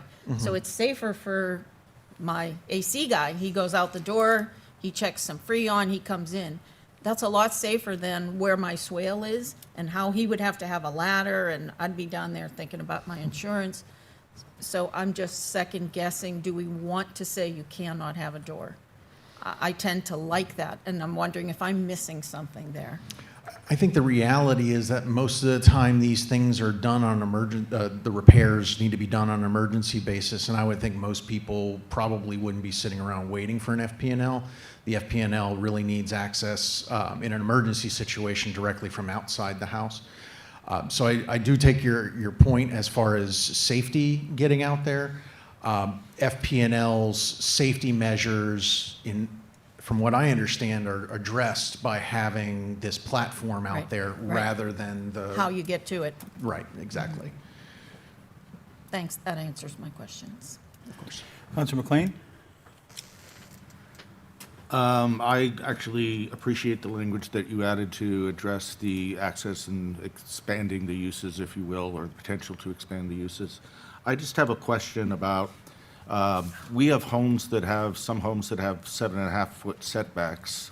If we're going to require, if FP&L is going to require a 5-foot platform, if I'm understanding that right, then a 7.5 foot existing setback, you add 5 to that, that's 8.5. We're a foot over the setback. So I guess we just that wouldn't be an option for those homeowners the way this is written right now. Am I correct with that? Absolutely. I think everybody needs to understand that this is not a silver bullet solution to every possible scenario. Yeah. This is really staff asking council to allow for a little bit more flexibility to handle those people that maybe needed 2-3 feet to make this work. There will be some scenarios where somebody's come in and absolutely has to use the entirety of the 5 feet in the side yard to make this work for their particular structure and what FP&L is asking for. In those scenarios, What we've done is we've given them the ability to get that 3 feet. They would still, in that circumstance, need to come back and get a variance for the remaining 2 feet if they were left in that scenario. This isn't, something that we can address every possible scenario that might pop up. One thing that we did want to be conscientious of is not just the people that have the 7.5-foot setbacks, but those lots which actually have 5-foot setbacks, thinking the Right. parallelogram lots. Yeah. We wanted to ensure that we weren't automatically giving somebody the by right ability to go ahead and place portions of their home literally on the property line. So there's some allowance given to retain some amount of setback. On the 5-foot, we're only talking 1.5 feet in this scenario, but on the more standard 7.5 and 10-foot side yard setbacks, that's going to maintain at least some semblance of separation between neighbors. That's a great explanation. Thank you for being thoughtful about it. Of course. Vice Mayor Safford. That it makes sense now. I don't have anything further. You covered what I had on my mind as well. Excellent. Thanks, Jason. You're very Public, welcome. public comment. Does anyone like to speak in public comment? Good, Ryan? Seeing none, I'll close public comment. Bring it back to the council. Is there any further discussion or a motion for ordinance 26-09 for FPL meter installation above FEMA required flood elevation? Mr. Mayor, I'd like to recommend approval of ordinance 26-09 FPNL meter installation above FEMA required flood elevation. All right, got a motion by Counselor McLean, I'll second. seconded by Counselor King. Any further discussion? Counselor McLean, Aye. Counselor King, Aye. Counselor Link, Aye. Vice Mayor Safford, Aye. and I'm an aye as well. That motion carries unanimously. That brings us to our administrative agenda. The first item is a special event for Santini Farmers Market.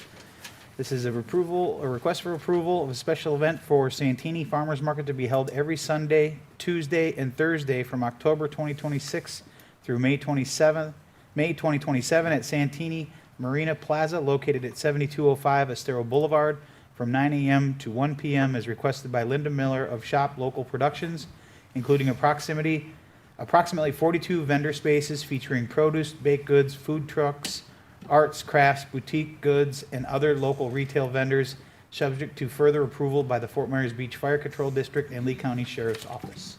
Hi, Mr. Mayor, and good morning, Council. For the record, my name is Nora Skipper. I am the Digital Marketing and Special Events Coordinator on behalf of the town of Fort Myers Beach.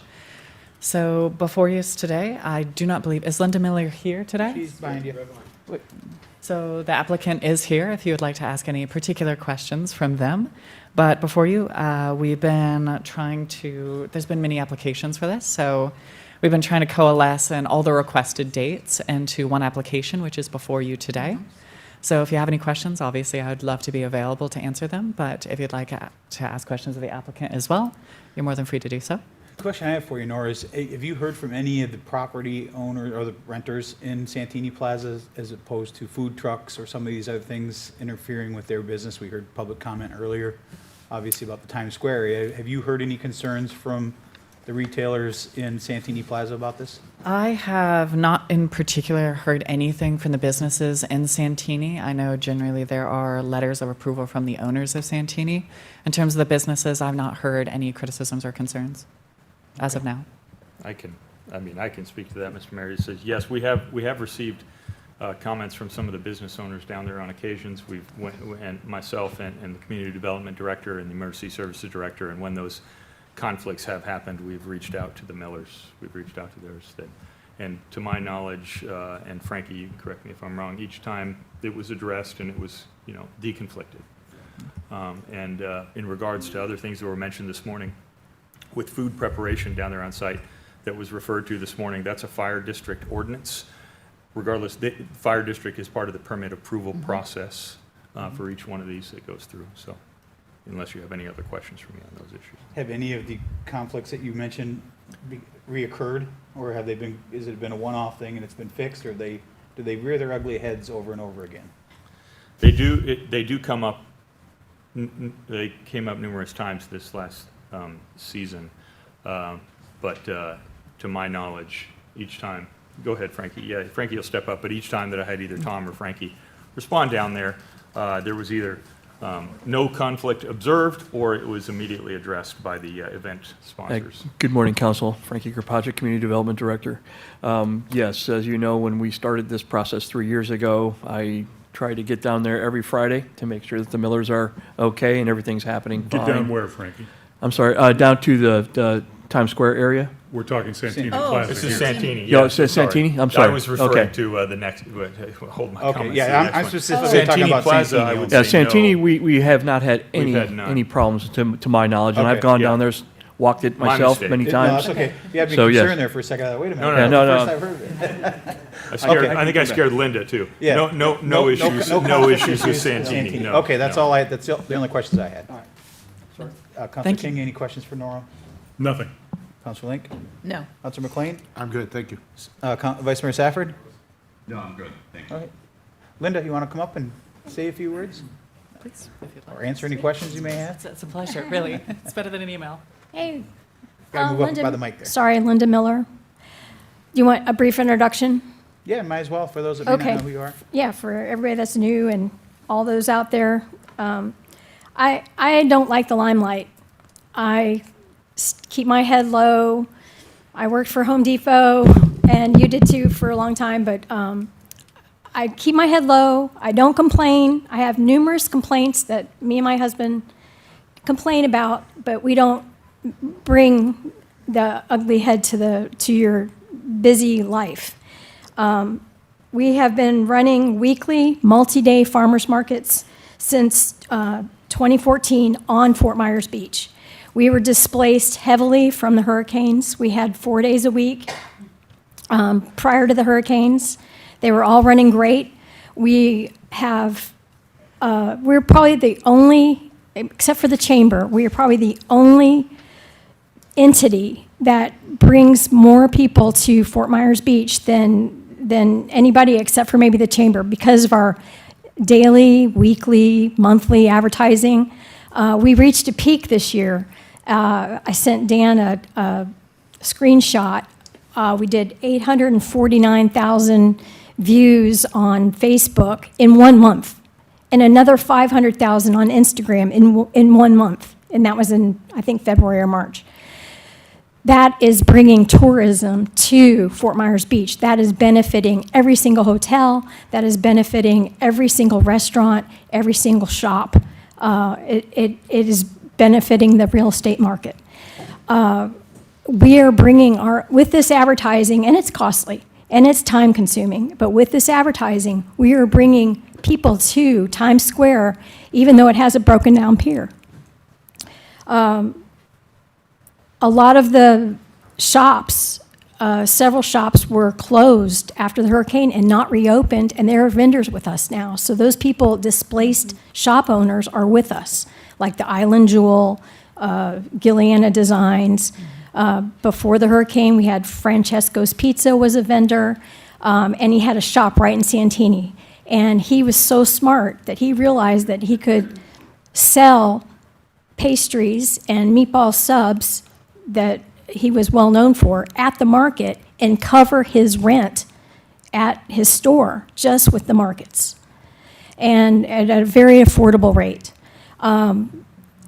We had at least seven restaurants in Santini before the hurricanes, and we go back to 2017, so 10 years.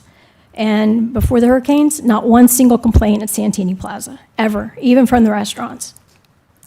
So we have endured COVID, red tide.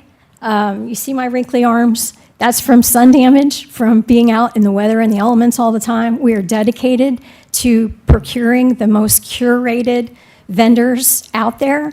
In fact, when you guys bring another event coordinator in, they're shopping my vendors and taking my vendors and trying to get them to go to their events at Fort Myers Beach.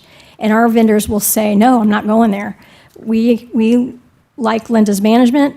We like our location. We like our prices. So we have a very good background of help supporting these small businesses and also supporting the community with advertising. So what questions can I answer for you? Vice Mayor Safford, any questions for Linda? No, Linda, I want to thank you. I mean, you do bring tourism and business to the island. We really appreciate it. Thanks for all your hard work. Thank you for your support. Councilor McLean? No, I want to thank you as well, and I know that especially the Santini area, the existing retail and restaurants, et cetera, I've only heard supportive things. That it increases the foot traffic, it makes it better for everybody, lifts all boats. So Absolutely. And Anita Saracita calls it Mad Tuesday because on Tuesday, their sales double and there's people in their store all the time because we're attracting people to that shopping center. So you're absolutely right, and I thank you for that. Councilor Link? Yes, do you by any chance prioritize someone who was previously there?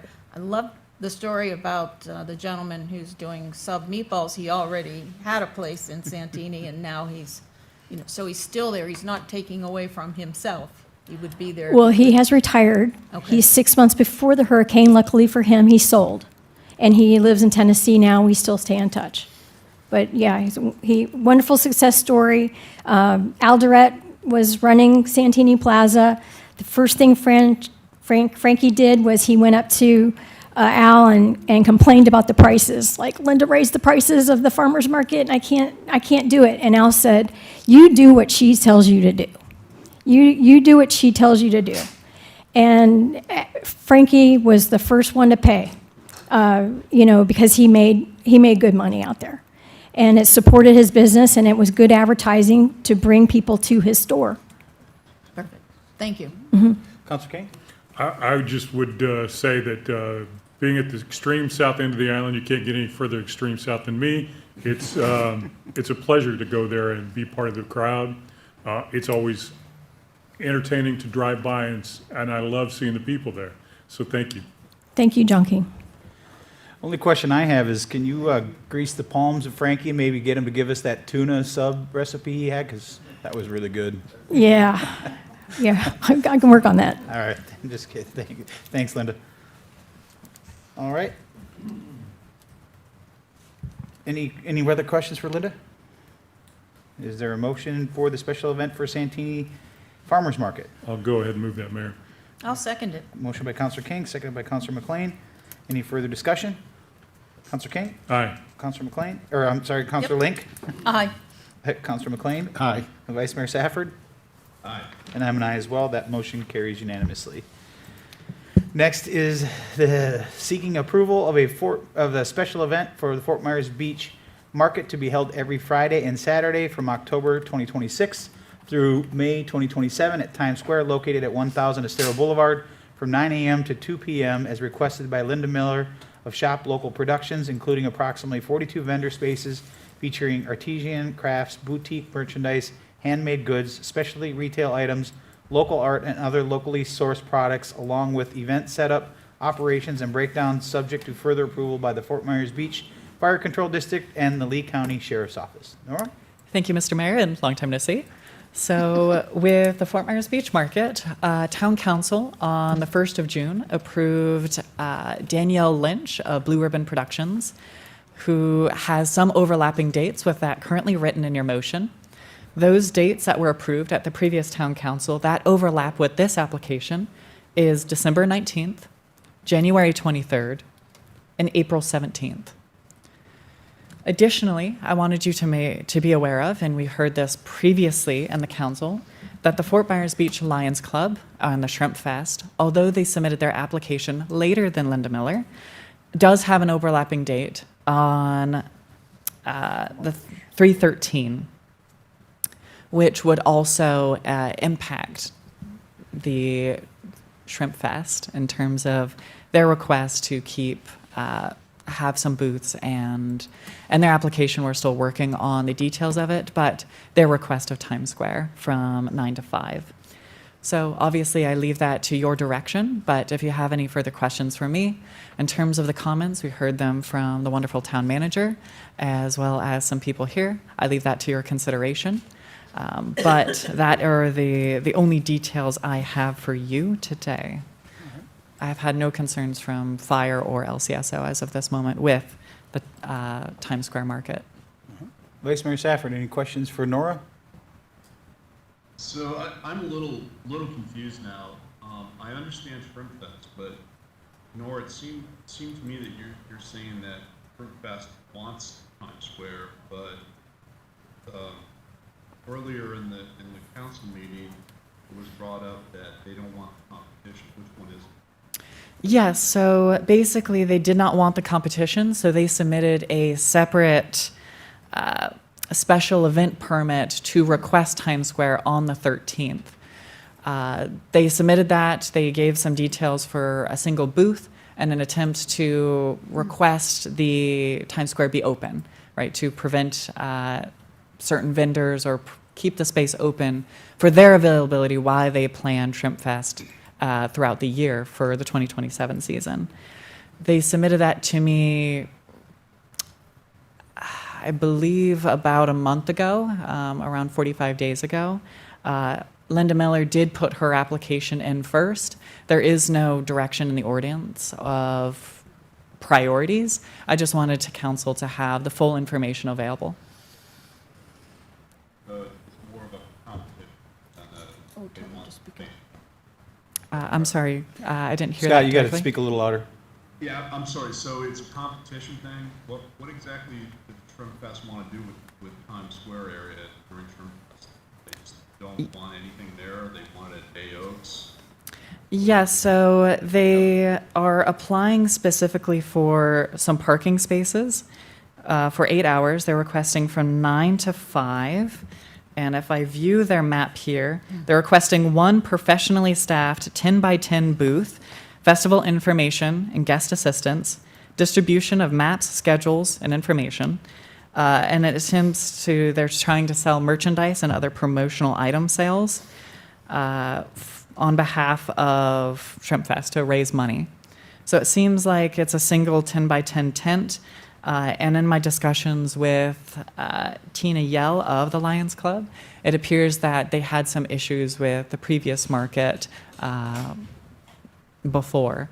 I can't speak on their behalf. I can only know the information I do have and the permit in front of me. Okay. Does that help? Yes, it does. Thank you. Thank you, sir. Council McLean, any questions for Nora? I thought I had this clear, but now I have other questions. It's a lot, don't worry. So the other three dates that are not the Shrimp Fest, or is it 2 dates that are not the Shrimp Yes, so there are 3 dates. That is December 19th, January 23rd, and April 17th. Those individual dates overlap with the requests of Linda Miller, and that was previously approved by council. That was the Holly Jolly Fest, which is December 19th.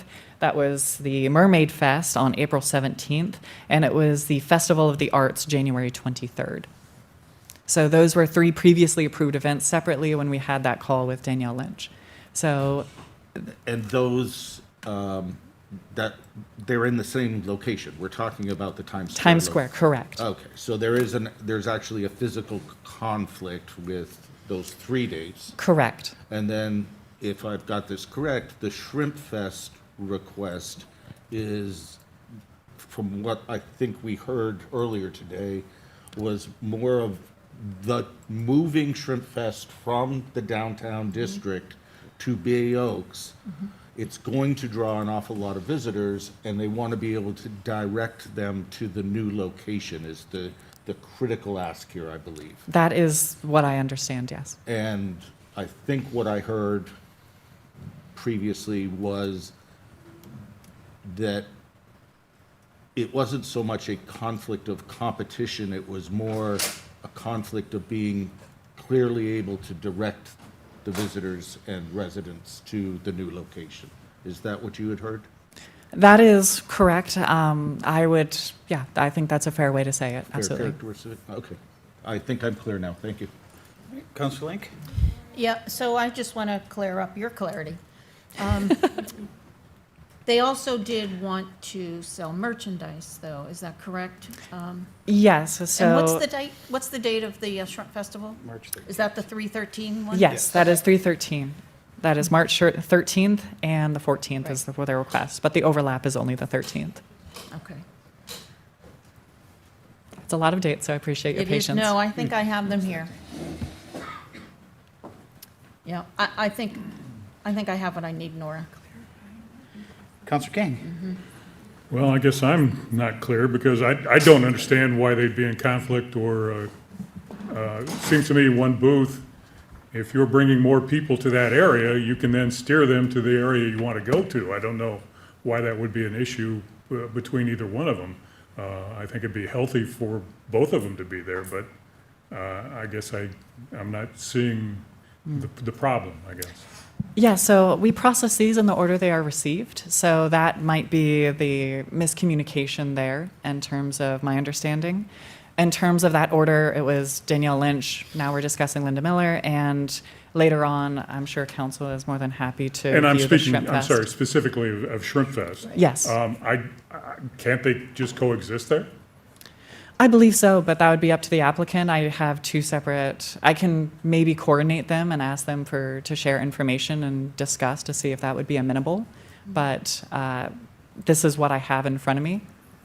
So if there's adjustments that you would like, of course, I would be more than happy to make them and bring this at a next council meeting. Will, you look like you want to say John, something. if I think your question, and you correct me if I'm wrong, might be one better posed to Linda while she's here, if she'd be willing to accommodate the Shrimp Fest tent in her plans. But, because we couldn't make that decision. I understand that, and I think also then the Lions Club needs to be a part of that as well. Absolutely. Can they coexist as well? Well, I guess, Linda, come on up, because Yes, please. Are you done, John? Because I want to kind of piggyback on what you're saying. Yeah. For me, this seems like it's about being good stewards and good partners. I mean, it's one day of the year.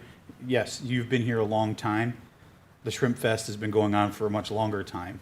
And it's one day. I mean, you could still have your event on the 12th. Would you be amenable to the dates that we talked about? Because the first three were previously already approved through another event, which was the December 19th, January 23rd, and April 17th. Are you amenable to those 4 dates and then March 13th, not having those dates, or not having your market on those dates? Okay, can we break that down into two pieces? Sure. So with Danielle's events, you guys already approved it. Right. So I'm out. I would love to do what Shrimp Fest is doing now and say, hey, I want to be the exclusive promoter for events on Times Square. Well, I don't think that's what, in all fairness, I don't think that's what the Shrimp Fest is trying to do. I think the fact, at least what I heard, was it sounds like that the fact that it's going to be at a different venue in a different place, they just want to be able to let people know where it's going to be. So here's my solution for that. Why don't they be a vendor in my market on the 13th? They can set up a tent, and when people are coming through Times Square, because they're going to do it at Bay Oaks, so they just have a tent at Times Square in our event, and they can sell their promotional products and pass out their menus or whatever they're doing. I mean, I guess if they're open to it, but I didn't get the warm and fuzzies, at least from what I heard. Yeah. From Michelle this morning, that's what they want to do. But, I mean, I if they're think open you're- to I it, think mean, you're we're really s- talking about one day. I understand that, but I think you're really missing an opportunity to have like a beach-wide party.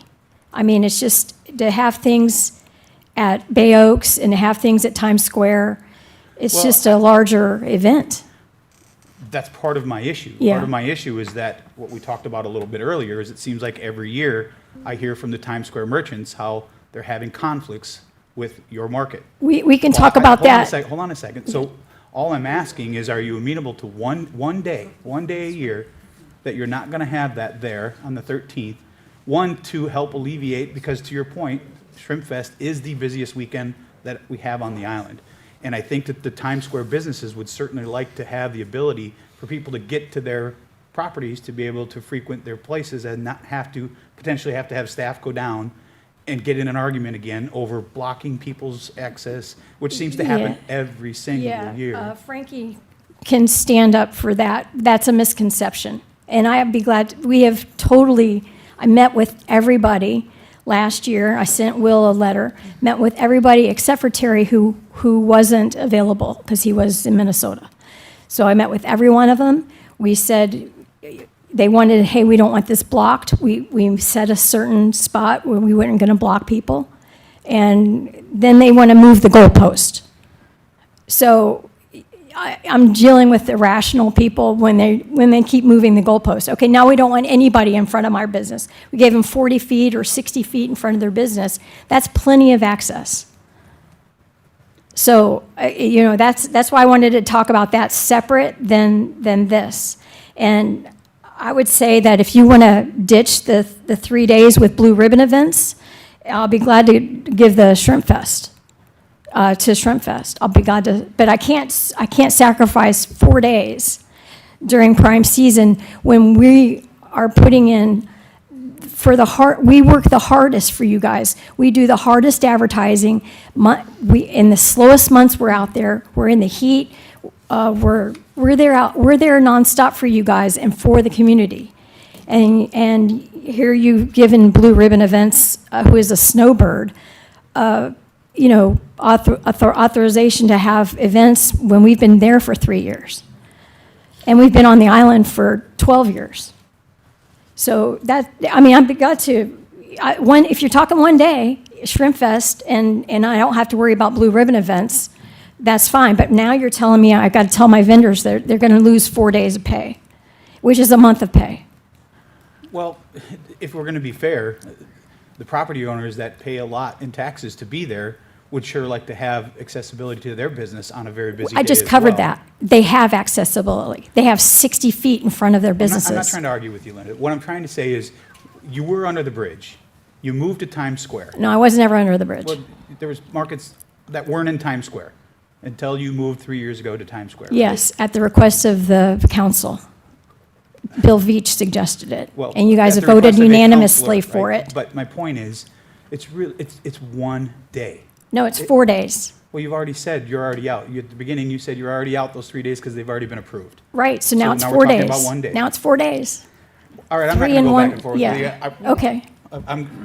I've said my piece. I think it would be a good thing for you to do, but if you don't want to do it, you don't have to do it. My solution is they can set up a tent at our market and they can promote that way. And I would even hand And out if they're flyers amenable for to them. that, Linda, that's fine. What? If they're amenable to that, if that Yeah, solves I think the it's issue, a I'm workable completely fine with solution it. where everybody can win. But if they're not, I'm telling you right now, I'm going to side on the favor of the Shrimp Festival over that 1 day.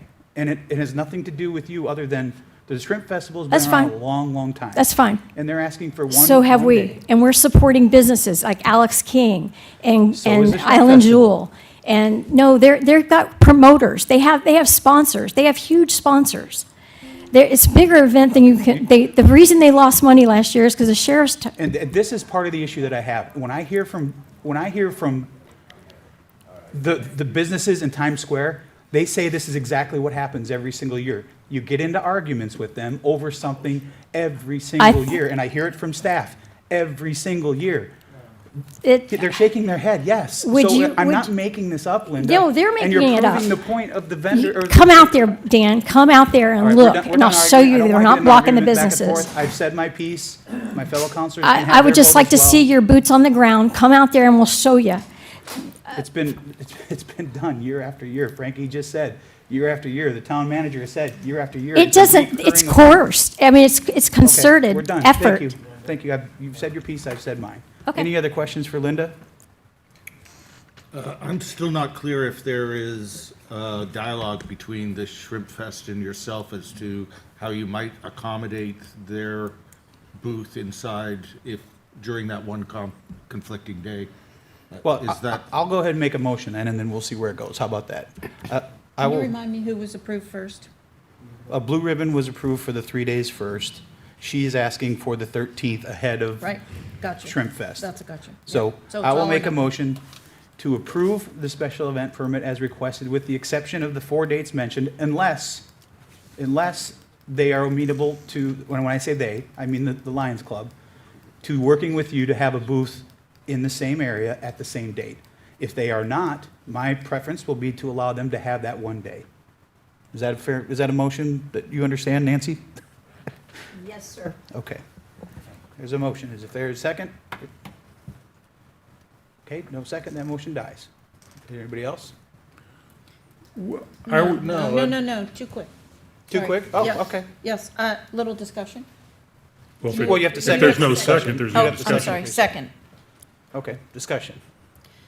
Mayor, can you, just so I'm clear, we've gone back and forth, can you clearly explain to me who's on first? Sure. Just so I make sure that I'm, So my motion would Voting be correctly. would allow Linda Miller to have her Friday and Saturday, starting October 2026 through May 2027 at Times Square Market from 9 a.m. to 2 p.m., with the exception of December 19th, January 23rd, April 17th, and March 13th, unless the Lions Club is amenable to having a tent in the vendor market with Linda's production. Is that, that is clear, and I Okay. can second that. you did second, so. I did, so I'm still seconded. Any further discussion? I would just like to encourage some dialogue between yourself and the Lions Club to hopefully come to a amenable solution for both of you. But I will support the mayor's motion as it stands now, and I hope you guys can work it out. John, anything else? Well, yeah, to me, they're almost like two separate things under this one umbrella. We've got the Lions Club issue there, and then we've got the concerns of the property owners and tenants that was brought up as well, that I'm not sure has actually been addressed. I think Frankie tried to do it earlier, and so did the town manager. So I guess the motion now confuses me, because I'm somebody that would like to see them sit down, work together, and then come back to us, the Lions Club and Ms. Miller, and then we can make a decision that way. But again, we still haven't even addressed the concerns that were raised by the property owners and tenants in Times Square. Will, do you have an issue with, Will, do you mind if Frankie comes up and finishes what he was talking about? Okay. You okay with that, John? Having- Yeah, no. Anything I can get clarity on, I'm good with. Again, for the record, my name is Frankie Kropacek, I'm Community Development Director. Since Hurricane Ian, working with the Millers and the property owners in Times Square, I've attempted to be there almost every Friday morning as they set up, to make sure that it was done in a very peaceful and organized manner. The Millers have a great rapport with their vendors. There's a few of the property owners that from time to time wane, whether they're on board or not on board. Through the last 3 years, we've had experience with food vendors setting up in front of locales that began to serve food early in the day. They've acquiesced to that. They've moved those vendors along with the breakfast goods and whatnot that they had, to not compete with the vendors that, or the property owners that are serving those things. There's been a lot of give and take over the years. This year, this has been a little bit more contentious with some of the development that's going in on the beach side of Times Square. And the Millers more than graciously gave up almost 3 spots to accommodate more than what we do normally would accommodate for other vendors. There still seems to be contentious moments there, and I think it's just going to be because of the personalities involved. But I personally am there almost every Friday morning at 7 o'clock when they start setting up, to assure that both sides can kind of calmer heads prevail. Okay, I'm sorry. Just a couple questions for me, Frankie. This email we received on Saturday cited ordinance section 34-.678. I think I heard the town manager talk about that being more of a fire issue, but it, obviously then if it's an ordinance, it's our issue as well. So I don't, how do we address that? And then the other concern that was raised was the safety hazards with the construction that will begin there. How do we see that playing out? So at the preparation of food, there is no open stoves or ovens that are currently going on. This food is already pre-prepped, so that kind of takes care of our portion of that. And as far as any work that could be happening there, it still has not been decided when it will happen. They are taking the appropriate steps to lease or take care of that part of the right-of-way, and we'll have to make accommodations with the staff. Currently, it doesn't appear that they would have to do away with the market on those areas. We would just move it more into the center part of Times Square to allow for proper pedestrian traffic and whatnot through there. Okay, thank you, Frankie. Yep. Frankie, earlier, Barry, he was talking on behalf of the Times Square merchants, and they had concerns with bathrooms and, people coming to use this, and there's no bathrooms. Do we require these events to have any sort of? Not for these short-term events, no, sir. Can I speak on that? Yep. Lynn Hall Park has restrooms, and we send everybody there. And we explain to customers, if you're going to use a restaurant bathroom, you need to buy something. We say the same to the vendors. If you're going to use the restaurant bathroom, Bella Mozzarella has signs on every single door, no public restrooms. And I told Buffalo Grill, he was complaining, he said, I like the market, I just don't like all the people using my bathrooms. And I said, well, put signs on the door. No, I'm not going to do that. I understand why he doesn't want to do that, because it makes you look bad, it makes you look evil and uncaring, So I understand why he doesn't want to do it, but then at the same time, he wants to complain that the market's, bringing traffic that's congesting his bathrooms. Personally, when I walk by, I don't see anybody in line to use his bathrooms. But there are bathrooms at Lynn Hall Park, and there have been forever. Can I ask a Certainly, go ahead. follow-up question? So, as it's characterized, unlike the Santini Market, where it talks about produce, baked goods, food trucks, etc., none of those things are referenced in the Times Square market. We don't have food trucks at Times Square. You don't have food trucks. It No. says merchandise, homemade goods. Is that the baked homemade goods? We have baked that you goods, have? yes, and then last year, I think we also had Philly cheesesteak sandwiches. Would you be amenable to not competing directly with the food merchants in the Times Square area? So, markets, there's two things to think about. One thing is, a lot of those restaurants don't open until 11, we're opening up at 9. One of the restaurants doesn't even take credit cards. So you've got walkers walking around at 8 o'clock in the morning looking for a bottle of water. And they go walk into Bella Mozzarella and they hear, well, no, we don't open till 11 or 10, and we don't take credit cards. So they come back out and they're buying water from us. So there's no, I don't think if you're saying no food, you're just going to kill the market. I guess I wasn't, in my mind, I'm asking a question. You mentioned the Philly cheesesteaks. Yes.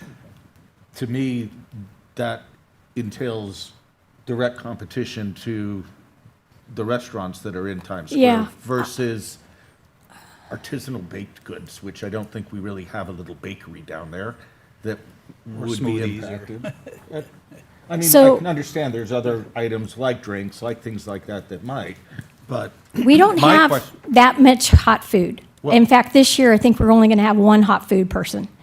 And the thing is that at Santini, we had hot food and food trucks and never had complaints from 7 restaurants. But we're You not know- talking about Santini, we're talking about Times Square. Yeah, but we're talking about the And they've stood up here same this morning thing. with their representative and said they have an issue with it. What Councilor McLean is asking you is, will you eliminate the hot food, which was brought up directly by the Times Square merchants? Yep, we will. Begrudgingly, we will. Thank you. That's, my question was, would you be willing to do so that you would not be in conflict with them? And I appreciate your answer. Thank Yeah, you. but after we do that, there'll be something else. It's their history. That would be something in the future. Hopefully, there won't be. But this, I think, creates an environment that'll be more conducive to everybody getting along down there. Okay. Scott, go ahead. Sorry, no, go ahead, Scott. No, I'm good, thank you. Mayor, can Yes. I just point out, council can vote this motion either up or down. In the event it was voted down, there could be an alternative motion to continue this application so that a lot of these unanswered questions and items could maybe be resolved unless there is some kind of time constraint. And I understand that and I appreciate it, but a lot of town staff time involved in this already. And this, to me, it seems very simple. Linda has been gracious enough to say that they won't have hot food to compete. You may or may not like the motion when it comes to the Lions Club, but my guess is the Lions Club's probably going to work with you. I'm sure they will. I mean, they seem like they're pretty normal people. I don't know why they wouldn't, but I don't, unless the council wants to continue this, I don't see a need to continue something that I have another she question. does every year and they do every year. It's one day. I would like to add that I have run another market at Surfside in Cape Coral. We run it 2 days, and we have no hot food there. We've complied. It does hurt the market. It does. But that's fine. I'd like to hear from Councilor King, his thoughts on competition and whether or not this is, well, your thoughts about this, about what I proposed. No, yeah, I don't have a problem with what you've proposed. I guess I'm still confused as to the motion, and I understand what you're trying to accomplish, Mayor. And you're right, maybe we don't need to have it brought back, and we don't need to spend more time on it. But somewhere along the line, I'd like this, and maybe I need to hear the motion again, is these two folks sit down and work this out together, and then go from there. Specifically around On the Lions Club and the market. Mayor, I have another question, if Sure, I may. go ahead. So here's what concerns me. We all hope and pray there's going to be some serious construction going on there during this time. Is that possible, Frankie? Yes, so basically what we'd be doing is whoever would be doing the construction would be liable to put up their own construction fence, and we could just move the market to a safer location. There's plenty of you're room within the comfortable with right-of-way that? to accomplish both, yes. Okay. That's all I want to make sure, is that you're comfortable with what would happen, because it doesn't sound like these groups are the kind that might have trouble working it out, and so we don't want to be continuing to, have disagreements. That's okay. Like I So- said, we're there every Perfect. Friday at 7 Perfect. o'clock regardless. Okay, Yep. thank you. Okay, if there's nothing else, do you want me to restate the motion, Nancy? Yes, sir. Okay.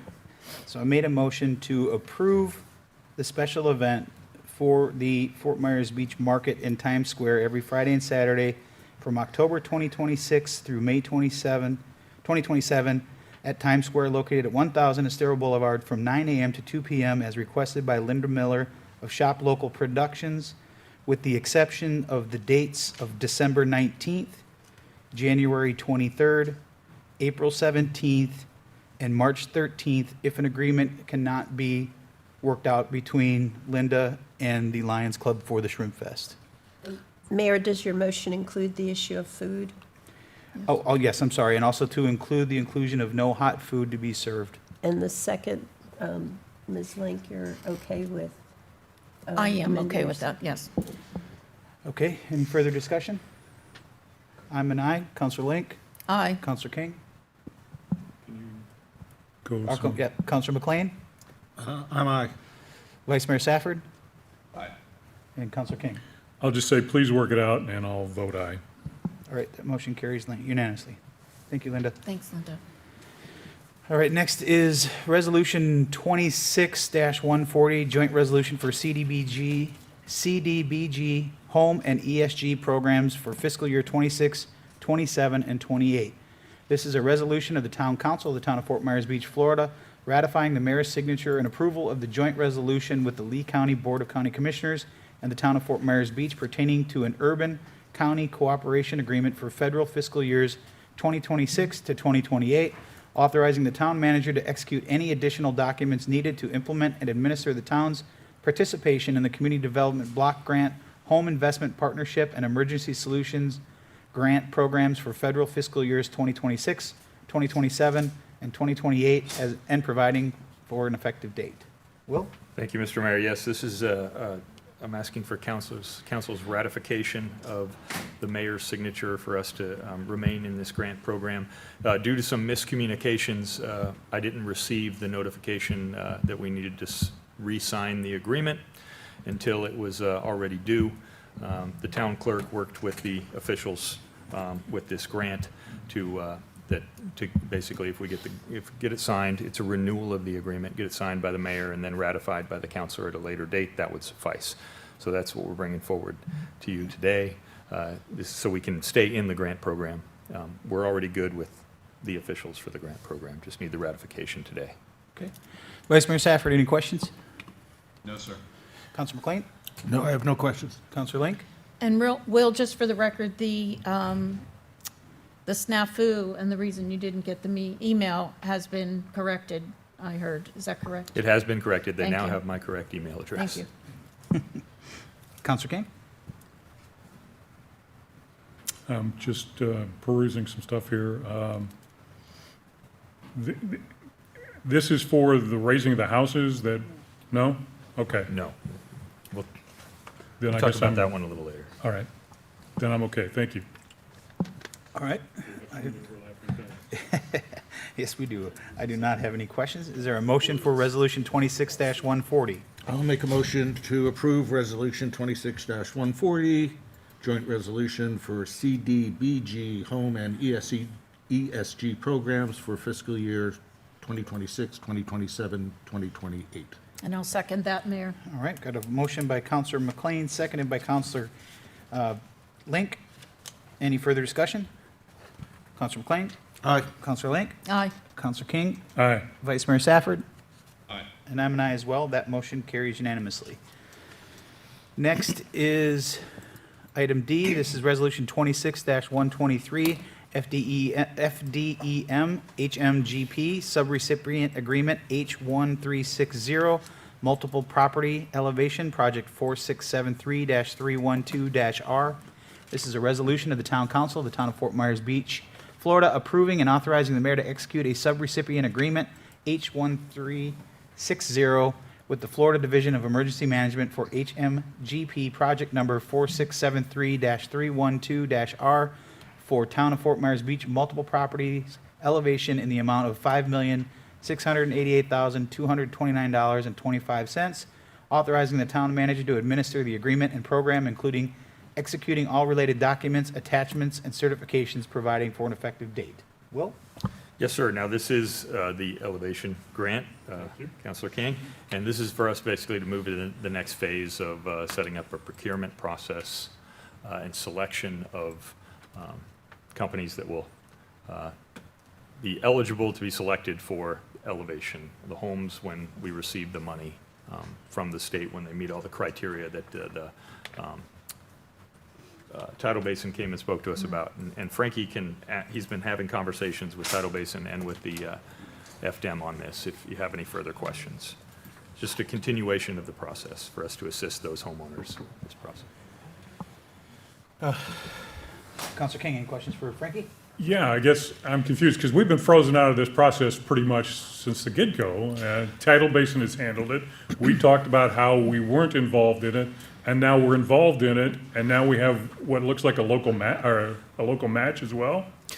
No, so it's a very complicated process. Well, So- it does say a local match. Right, the local match is 20%, that gets put back onto the homeowner. Okay. So that is part of that discussion that we had. Tidal Basin informed that we had 25 participants. We still have 25 participants of going for, 24 of going for the elevation portion of this. One has an extenuating circumstance, but they're still in the process. As this is not quite just a formality, by signing this document, this gets the wheels in motion for those funds to be transferred from the state to the town. Sure. And as our town manager already explained, that we're going to be taking those and going through our regular process. We had looked at trying to do two different processes. One is like a laissez-faire, just let the process take care of itself, which is probably not the best way to do it with these types of situations. So we've had internal discussions and also with Tidal Basin to get a little bit better grip on how we're going to achieve this and make sure that everyone gets exactly what they have coming to them for their particular house. So by, to the town manager's comments, putting it out for the proper procurement process, we would list all 24 properties in that document and have those bidders on that, elevation construction companies, bid on, say, I want house 1 and 4, but 3 and 5 don't really match what I can do or that area. And we'll take those bidders that come on those properties then and bring those to the homeowners and say, here is properly procured contractor to move forward with.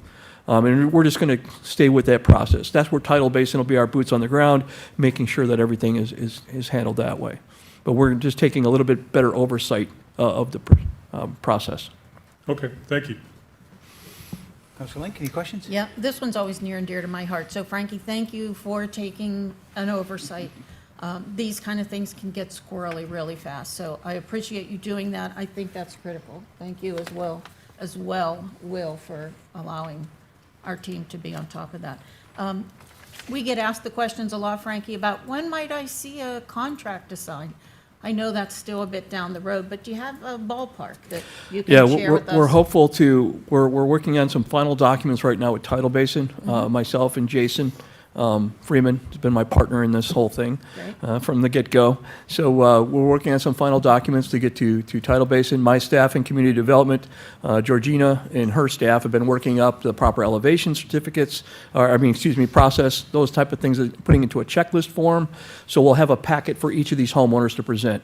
Once we have word from FDEM that it's a go, Tidal Basin will be the ones that will be initiating that, but we'll have all these packets, meeting personally with all 25 homeowners and going through their list of what they can do and how they have to do it. Right, this is a lot of work, and it's not something they're going to be seeing any day now. This is perhaps this summer? It's definitely going to be this summer. It should be, to answer your question directly, it should be within the month of July. We should see a lot of movement in Thank this. you, that's helpful. Yes, That's ma'am. helpful.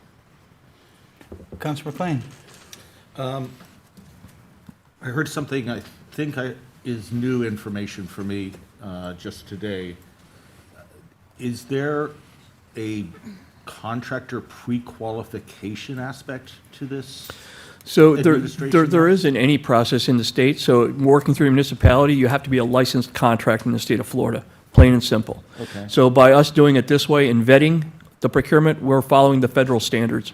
All the town's contracts have been federalized for a while now since we've been dealing with the CDBGR and other processes like that. So there are certain requirements that a contractor would have to go through and meet certain requirements just based off of the procurement process. And that assures that you're trying to get just people that do this and do it right are the ones that are in the mix.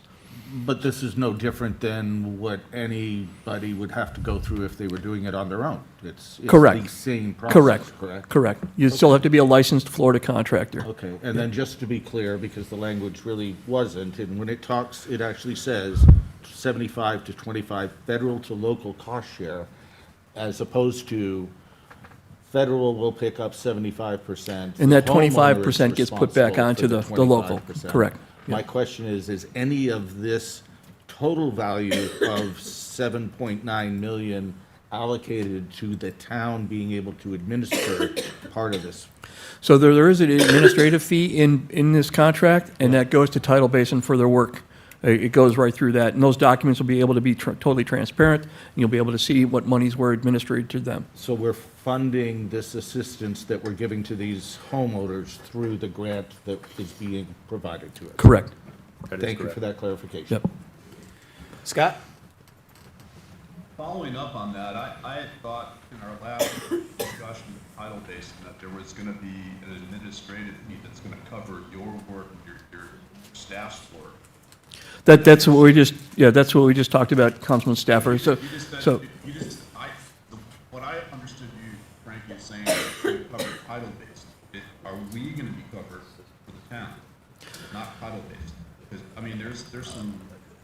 There's a little bit of heavy lifting here, and yes, we can make sure that money does cover the work. Not only Connor, our contracts person, with putting out the ITB, but also in going through the internal part too, that would be covered underneath that administrative fee, yes. I don't know if we can do that, Frankie. I mean, I'm not so sure. I wouldn't say, I'm not so sure we can like we do with TDC funding or anything like that. But really, Councilor Stafford, to your point, Tidal Basin has identified individuals that will be helping us specifically with putting together these packets and the process and the, you know, running this funding. It's really that piece, that's where the funding, it goes to Tidal Basin to assist us with this. Okay. Does that I mean, help? I don't want to be the Grinch. I am so happy these people are getting their homes lifted, but at the same time, I've got to make sure that we're not, you know, spending exorbitant amounts of money on our end and time staff. So just want to, you know, make sure we get covered a little bit if we can. Council, if I identify any additional staffing required for this, I would bring that back to Lisa, and then if necessary, back to council. At this time, Fair Tidal enough. Basin's providing that direct support. Okay, thank you. Frankie, just so that I'm clear, so the town is going to put out an ITB to get qualified companies, but will it be on the town, or will it be on the residents that are, the 25 residents, to select from these contractors, or will it be, this is the contractor you have to use? So it'd be based on, say, you have 3 contractors in the mix. We know that the contracting for elevation, Florida licensed contractors for elevation in this area are, there's a small bucket of people that do this type of work. If you have multiple bidders on a property, you would go with the lowest bidder. That's just like any other contract that we would do. Okay, so that's where I was confused. So these contractors are going to have to bid on each specific property. That is correct. And the lowest bidder will then get, okay, so Yeah. it's not the town saying, here's 3 vetted contractors, pick which one you want. No. It's going to be similar to every other contract that we have to do. That is correct. Whoever's the lowest bidder, that's who's elevating your house. So the homeowners technically don't have a say in who they choose because the funding's coming from the federal government. That is correct. The other question I have is, at the other meeting, we had talked about, you know, how the homeowners will submit billing to be able to be reimbursed for the money that they're paying out to elevate the home. Is that going to be in place before this ITB so that the contractor will know each specific property is either going to be paying up front or, you know, Tidal Basin? Is that all going to have to be worked out before any work starts? That's what we're currently doing right now with Tidal Basin, putting together those packets and figuring out exactly where that has to fall, yes. Okay. And in all honesty, we should have that to you within a week or so, finalized, on how we wish to proceed with that. And are we still having, I know we had that initial, or the Tidal Basin had that initial meeting with the 25 recipients. Have we had any subsequent meetings with them to keep them in the loop as to what's going on? Tidal Basin, Robert Lucht is the representative, the boots on the ground for Tidal Basin. He has been approachable, reachable. I know that he sends me emails and phone calls almost on a daily basis of people that have contacted him, asking him questions. So yes, they're still very much involved with this. Okay, thanks, Frankie. Yes, sir. If there are no other questions, is there where are we at? A motion for Resolution 26-123. So moved. Second. A motion by Counselor King, seconded by Counselor Link. Any further discussion? Counselor King? Aye. Counselor Link? Aye. Counselor McLean? Aye. Vice Mayor Safford? Aye. And I'm an aye as well. That motion carries unanimously. Next is Resolution 26-105, ITB 26-13-PW, roadway, curb, and right-of-way repair and reconstruction services. This is a resolution of the Town Council of the Town of Fort Myers Beach, Florida, to award ITB 26-13-PW to Persons Services Corps as the lowest responsive and responsible bidder, authorizing the town manager to execute an agreement between the Town of Fort Myers Beach and Persons Service Corp., subject to legal review, and to expand budgeted funds on behalf of the town, providing for an effective date. Will? Really nothing further to add to that, Mr. Barrett. This is for us to continue with the work that we need to do after, you know, some of the other work that's been done on some of our right-of-way areas. Okay. To allow this contractor, as Jeff determines needed to be used to do that work. Vice Mayor Safford, any questions? Not at this time. Counselor McLean? No, I don't have any questions. Counselor Link? None. Counselor King? Well, I'm surprised the Vice Mayor didn't ask about the financial impact, so I will. Thank you, Councilor King. These services are on an as-needed basis. They'll be partially funded either by FDOT, FEMA, road maintenance funds. Really, most of it is reimbursable, but those are our funding streams. Thank you. Yes. And I do not have any questions. What? Scott, you have something else? No, thanks, John, for having my back. All right, if there's no other discussion, is there? I virtually had your back. Oh, boy. Is there a motion for Resolution 26-105? So moved. I'll second. Motion by Counselor Link, seconded by Counselor McLean. Any further discussion? Counselor Link? Aye. Counselor McLean? Aye. Counselor King? Aye. Vice Mayor Safford? Aye. And I'm an aye as well. That motion carries unanimously. Next is Resolution 26-127, ITB 26-14-PW, irrigation and landscaping installation, repair and maintenance. This is a resolution of the Town Council of the Town of Fort Myers Beach, Florida, to award ITB-26-14-PW to Tidewater Landscape of Florida, LLC, as the lowest responsive and responsible bidder, authorizing the town manager to execute an agreement between the Town of Fort Myers Beach and Tidewater Landscape of Florida, LLC, subject to legal review, and to expand budgeted funds on behalf of the town, providing for an effective date. Will? So this vendor will provide on-call irrigation, landscaping, installation, repair, replacement, ongoing maintenance in our right-of-way, across our facilities and our parks, stormwater facilities, and other properties designated by the town. Funding streams will be similar as to what I mentioned in the previous contract Took request. the wind out of your sails. Counselor King? No questions, thank you. Counselor Link? Yep, Mayor, I just want to make sure that you did say expand and instead of expend budgeted. So we're Oh, not did I- expanding the budget, is that correct? Expend. Yes, okay. Yes. Just double checking. We are I not thought I did expanding it. it. If I did not say No, that. it's my hearing, perhaps. Okay. Thank you. Counselor McLean? I just have a question that this is kind of as needed as anywhere. We heard earlier today that there was planned work to be done at the Bay Oaks facility, and this is inclusive of some of this work. Is that It correct? could be, yes, it's inclusive of some of that work. It's also for areas where, say, we've had to do some road work and maybe had to, do some, or there might have been some Repairs? impact on people's properties. It Okay. allows us to go and repair that landscaping Repair as well, so right-of-ways it's a and broad, things like that? it's a broad scope, yes. Okay.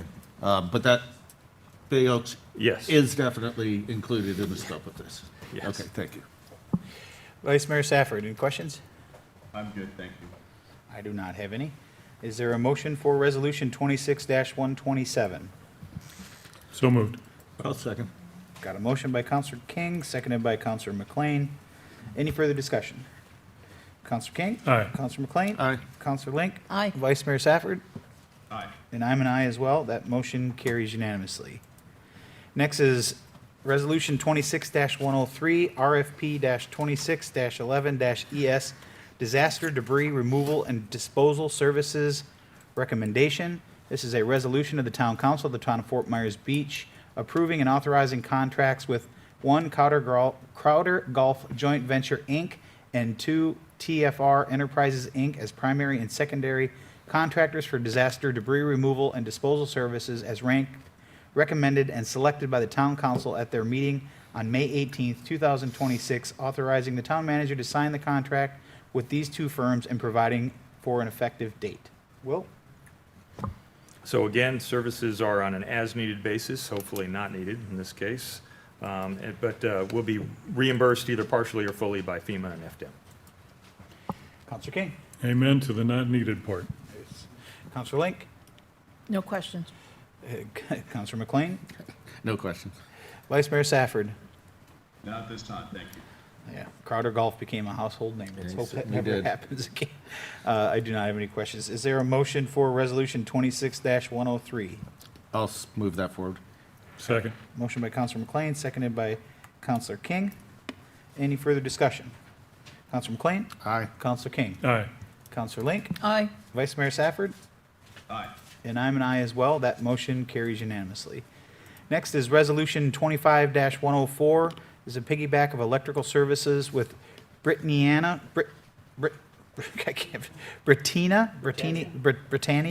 Electrical 2 LLC and Gulf Shore Electric LLC. This is a resolution of the Town Council of the Town of Fort Myers Beach, Florida, approving agreements for electrical service with Britannia Electric II LLC and Gulf Shore Electric LLC based on pricing competitive procured by Lee County, authorizing the mayor or town manager to sign the agreement and providing for an effective date. Will? Thank you, Mr. Mayor and Council. No bids were received by the submission deadline, and as a result, the town was unable to award a contract through the normal competitive bidding process. However, by piggybacking and incorporating with Lee County contract, this contract will allow the town to procure the needed services. So we're just requesting approval to piggyback on a Lee County contract for this. Questions, Councilor King? Is there a financial impact on this, and where would that come from? I don't know if it's different than the previous ones. Jeff, why don't you, if you know the answer, please. It just says that the finance director has indicated that adequate funding is available to proceed with the contracting for electrical service and that piggybacking on the county's agreement is advantageous to the town. Yes, the funds have been approved by the finance department. Some of them are going to be road tax this is pretty much maintaining just to the Times Square to Old San Carlos and Bayside Park restoration of the lights finally. So we can get the underground wire hooked in. Like town manager said, we did put this out for bid. We didn't get any bids on it. So we had to do the route of the piggybacking, which was probably the easier of the options. But we do want to get those lights back up and running. We've been trying for a long time to get those back up and running, and I think everyone agrees that we need it down there. So I'm not sure it answered the question, though, Jeff. I heard something about road tax or... Yeah, so we have road impact fees. I'm sorry, road impact fees. I misspoke. Okay, so that's where the funding comes from? Correct. Thank you. Councilor Link? Thank you for doing the piggyback. It's just a way to keep the ball moving and not dragging this out, so that's all. Councilor McLean? No questions. Vice Mayor Safford? Is there a sunset date on this piggybacking, or is it just for this project, or is it long-term? I can help. So the piggyback would be in effect as long as the contract is in effect with Lee County that we're piggybacking on top of. I think they had like an option, a couple-year option. To and- renewal? Yes. I'm not sure. But if they did, we would be able to avail ourselves of that opportunity. Yeah, and if the county, oh, I'm sorry, go ahead. I guess my question is, if somebody comes in, down the road and, hey, I can do it for less money, are we stuck with piggybacking? I understand the need to do this, to keep, as Councilman Link said, we got to keep this ball rolling, but what happens if we have a better financial option in the future? Are we tied into this for forever, or is it? I guess that's my question.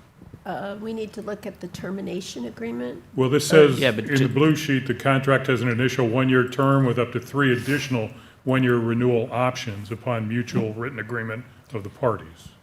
I think the question was really, can we get out of it earlier if we want to?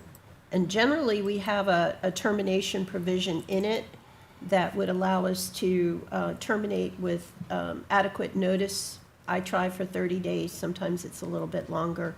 So let me see if I can find that very quickly. Yeah, and just a reminder, this is pertaining to the Old San Carlos lights. So once that project is done, And it's not an ongoing process, ongoing electrical. This is pertaining just to the downtown lights. Yeah, we need it badly down there.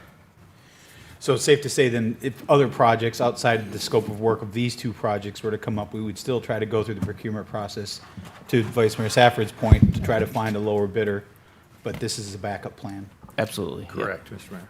Okay, thank you for the clarification. Thanks, Jeff. Is there a motion for Resolution 25-104?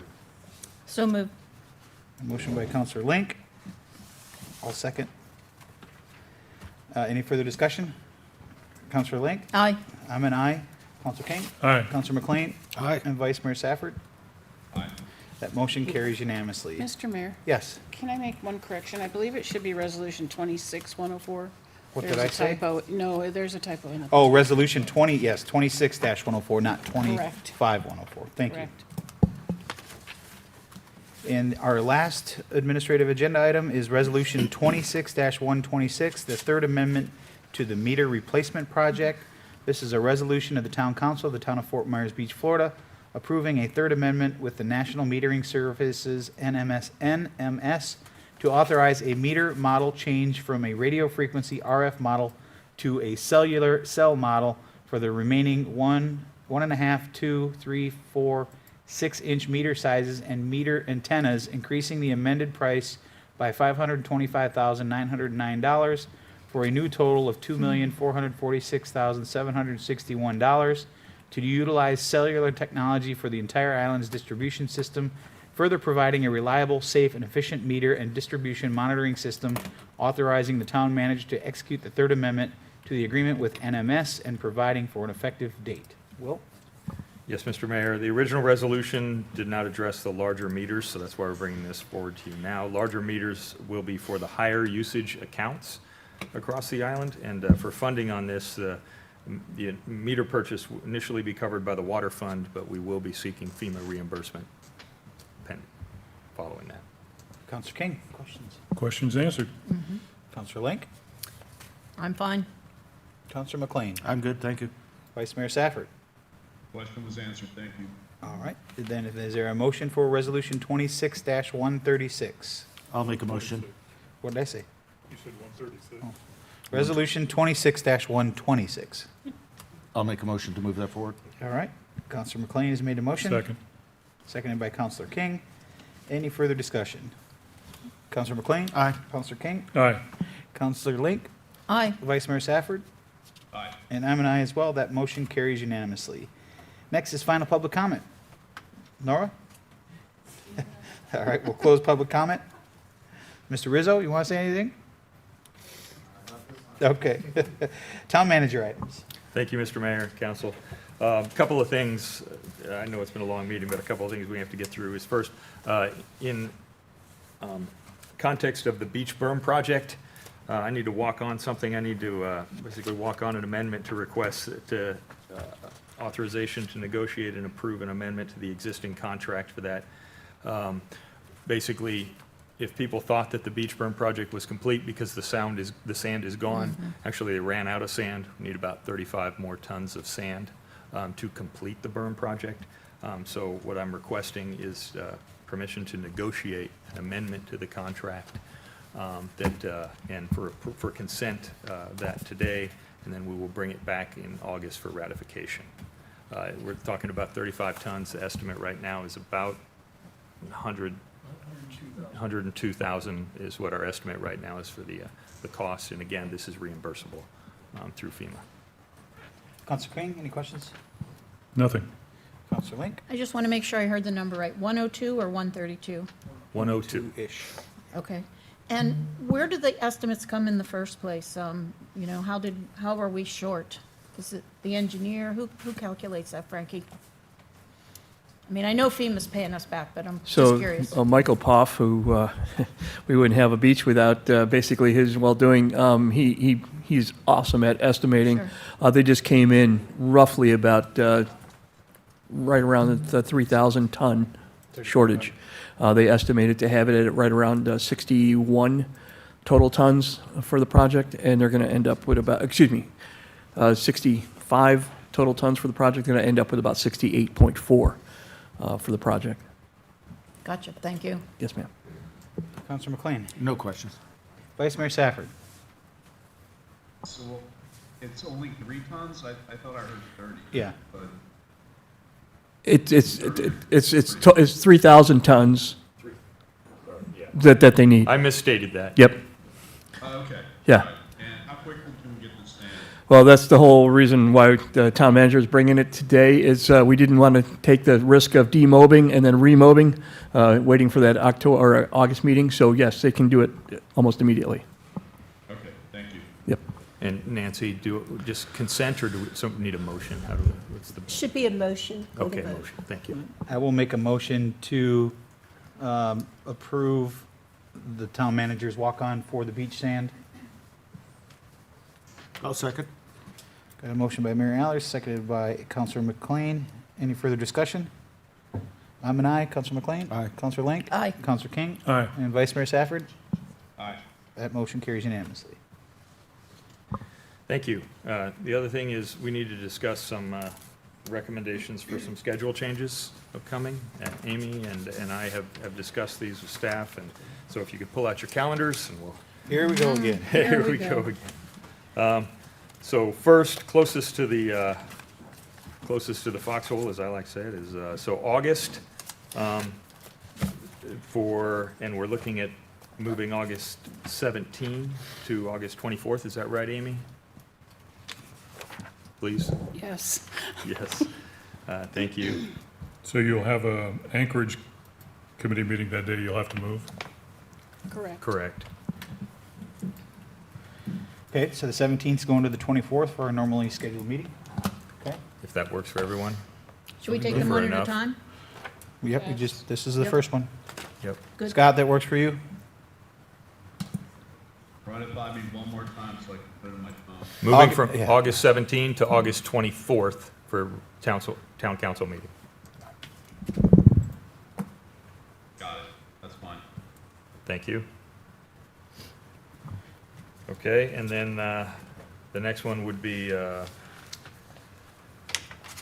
talking about outrigger meetings.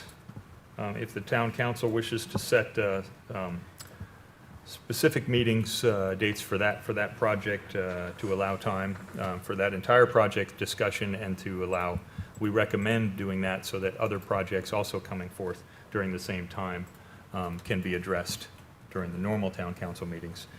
We're looking at August 5th for a first reading, and if necessary, August 26th for a second reading for outrigger. August, what was the second date? 26th, if necessary, 26th. for a second reading. So I have a question. Will the town council meeting on the 3rd, would that stay on the 3rd? Yes, it would. Just to be clear, thank you. What time are you talking, 9? Yes, 9 o'clock, normal time. No, I'm good, thank you. And then you said the 22nd. No, 26th. 26th, I'm sorry. Yeah. So we've got one on the 24th and the 26th of August. That is Oh, correct. that's fine. Same, 9 o'clock. Outrigger and And is this going to give, will this give staff enough time Town to review council. any potential changes that they may bring in from the LPA hearing? For, These special meetings? I mean, I don't want to have a special meeting and then we get it in the special meeting, it's like we haven't had time to review it or something changed or. that allows plenty of time between first and second readings, if that's your question, Mr. Mayor. I mean, Well, I'm if just. council asks for changes and they agree to come back and make those, that's, No, I guess what I'm getting at is, have we seen any changes? Is it still moving forward as far as we know?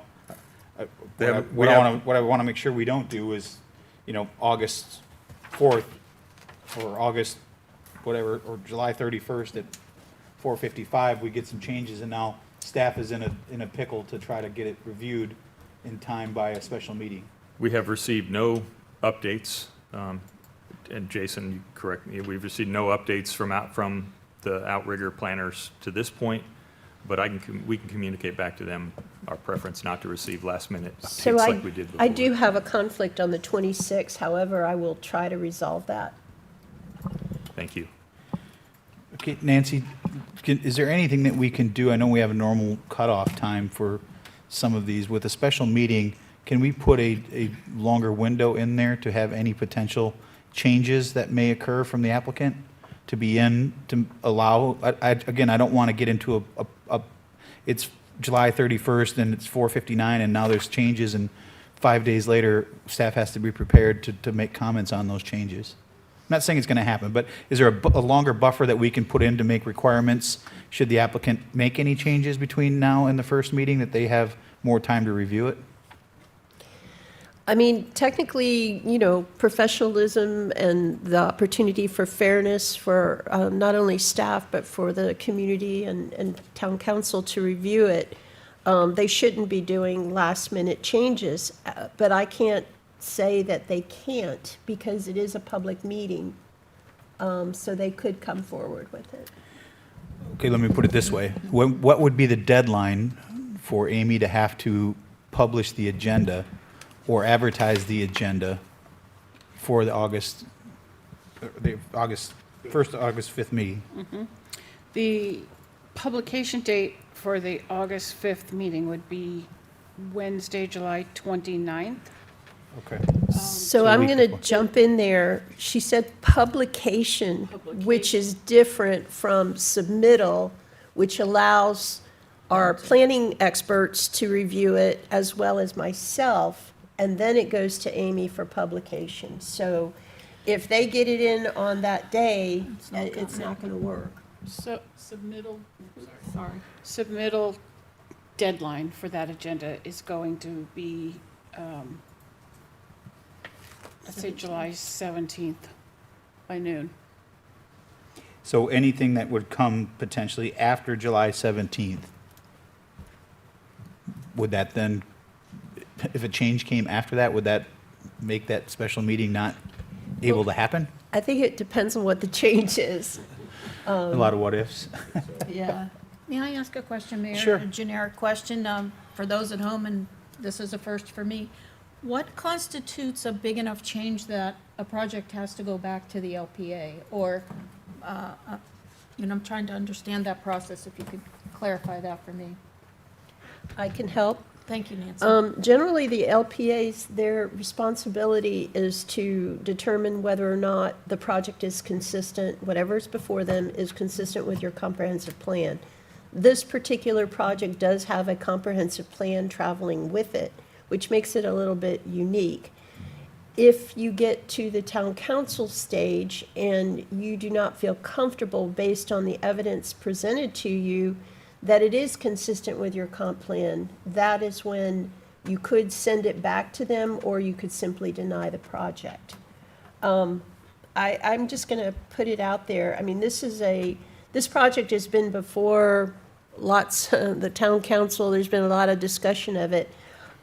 It's nice that we identify these dates, but recognizing that they are fluid based on what changes. So maybe we just kind of hold that date, but not commit to it at this point.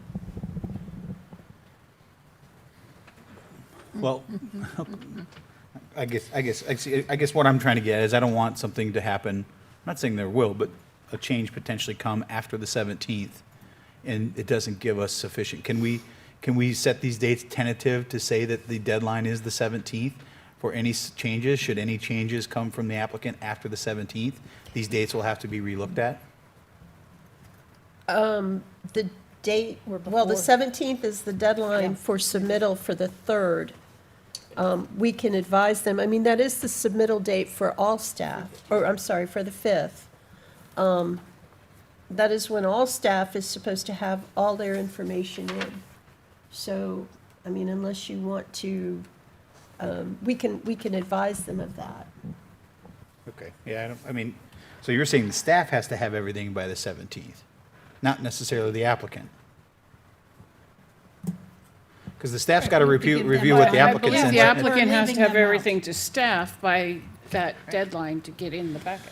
All right, I guess I'm comfortable with just putting these down as an earmark for dates, and should things evolve or change, then we have to revisit it, then we revisit it. I just think there's too much volatility and Sure. fluidness with this project.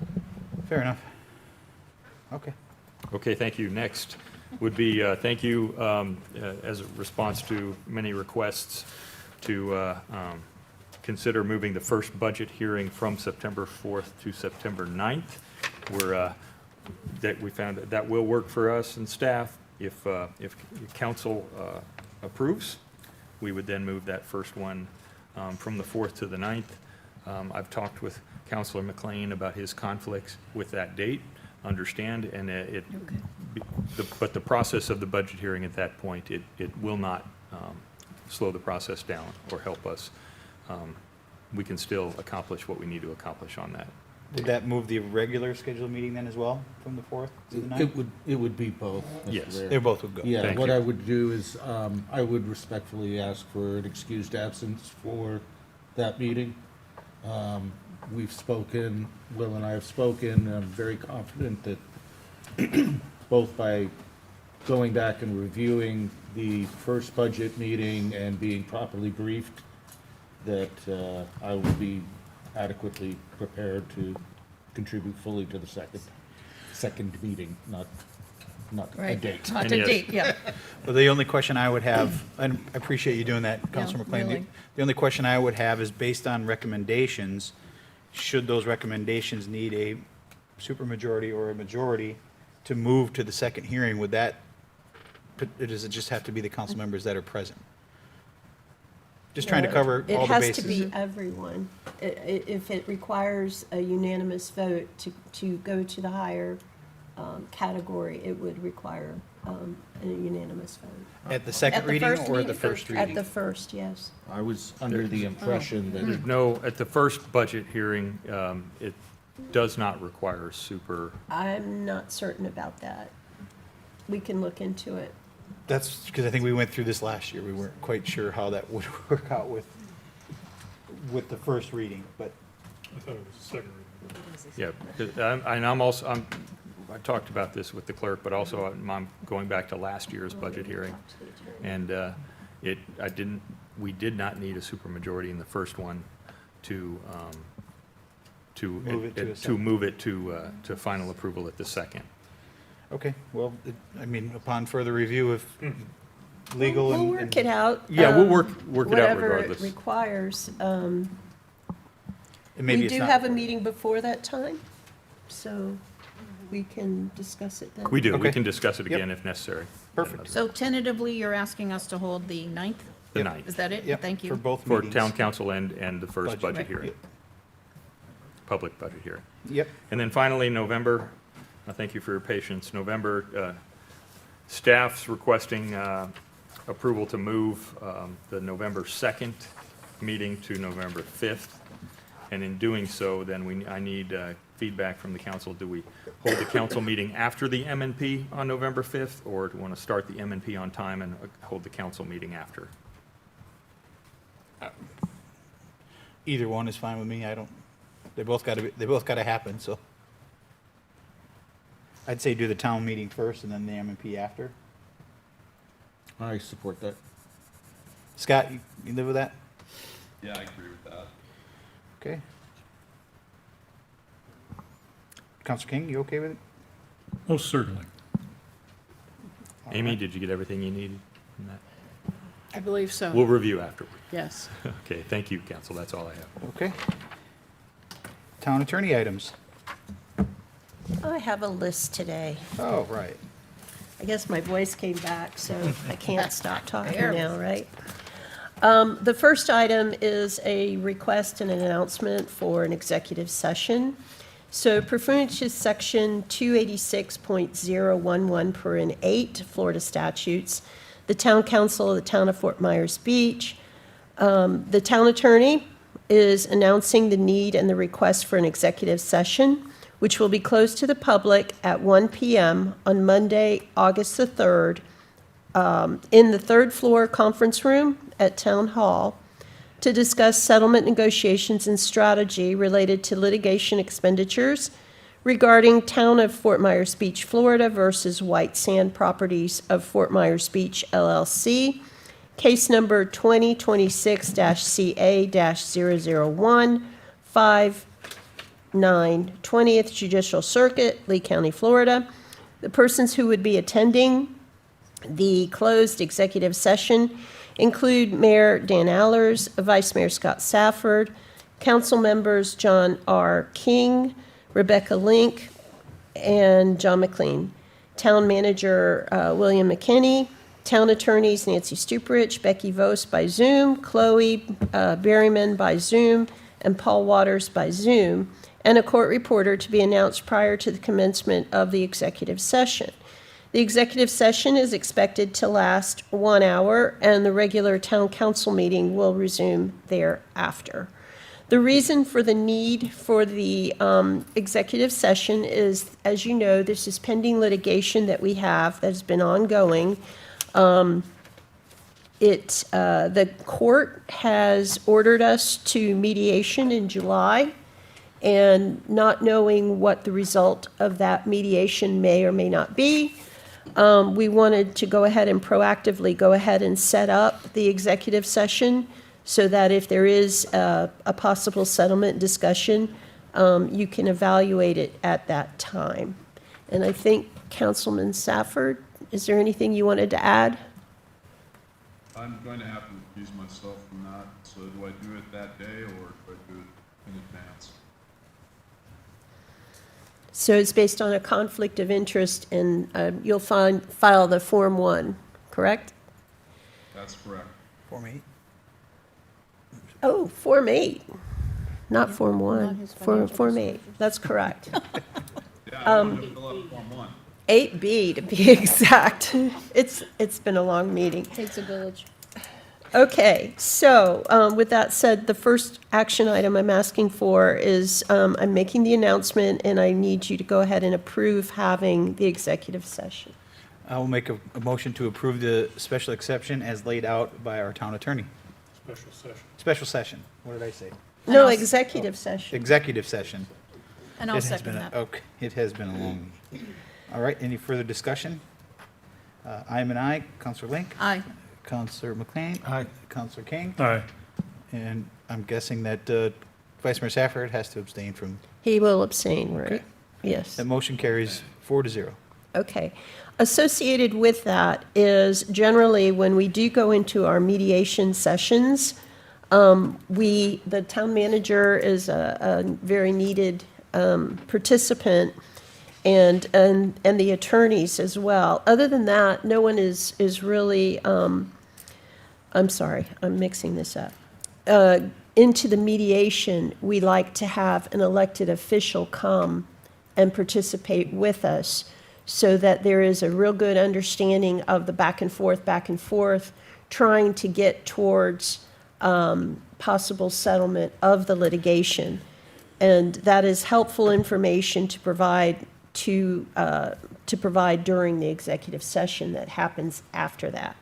So with that explanation, I would ask for one of you to volunteer perhaps to serve with us on this mediation. And I believe in the past, former Councilwoman Woodson, she participated in one mediation that we had, and Mayor, you participated in the last one. What's the date in July? I believe it is the 20th. Let me double check. Fries are up. We got No, town yeah, the meeting and 20th, everything. Okay. which is a Monday. I'll be happy to do it again if, And I'm available as well, so that's up to you. July is our off month, so we're pretty open. Okay, so we have two contenders. Either Is one. there a motion, maybe? I mean, if you're happy to do it, I'll be happy to let you. Okay, take there it you go. I'll take it. Anybody have any objection to Counselor Link sitting in on that mediation? No? You need a motion? Yeah. Okay, I will make a motion to appoint Counselor Link to the mediation on the 20th with the town manager and the town attorney. Second. Got a motion and a second. Any further discussion? I'm an aye. Counselor King? Aye. Counselor Link? I'm an aye. Counselor McLean? Aye. And Vice Mayor Safford? I'm going to abstain. He's Okay. abstaining. All right, this motion carries 4-0 with Vice Mayor Safford abstaining. Do you have a time, Nancy? To be determined? 9 o'clock at this point, Thank and you. it will be at opposing counsel's office. I can give you those details. Okay, so last Friday, I believe, was the date qualifications closed for seats, and I'm going to defer to the town clerk just to announce who the candidates are. Give me a moment to get there. Going off the top of my head, though, it would be Councilmember McLean, Councilmember Link, Ed Schoonover, Tom Brady, and Anita Saracita. All qualified. Yes, they've all qualified. Friday afternoon, the supervisor of election was updating their website, so I wanted to clear that up for everyone. Also, you'll be on break basically during the month of July. Should something come up, we would try to give you 48 hours notice in the event that a special meeting is needed. Can I ask, are you guys going to be around if we do need to have 3 of you present? I'm always available. Okay, that's one. I have no plans to be anywhere. So you should be But I around. would be relatively available or could tweak my schedule. I have, the only dates I will not be around, I have been ordered the 14th through the 18th. I won't be around, but I'll be available via Zoom. Okay. Should it need to be. Okay. You've been ordered? Oh, God, I've been ordered. You better. I have no conflicts. Scott? Would that be for the happy anniversary? I haven't been ordered to do anything yet, so that should be here. Okay, great. Thank you for that, because unfortunately, things do happen and it comes up. I wanted to comment briefly on the taxi and ferry service that came up during one of the committee presentations.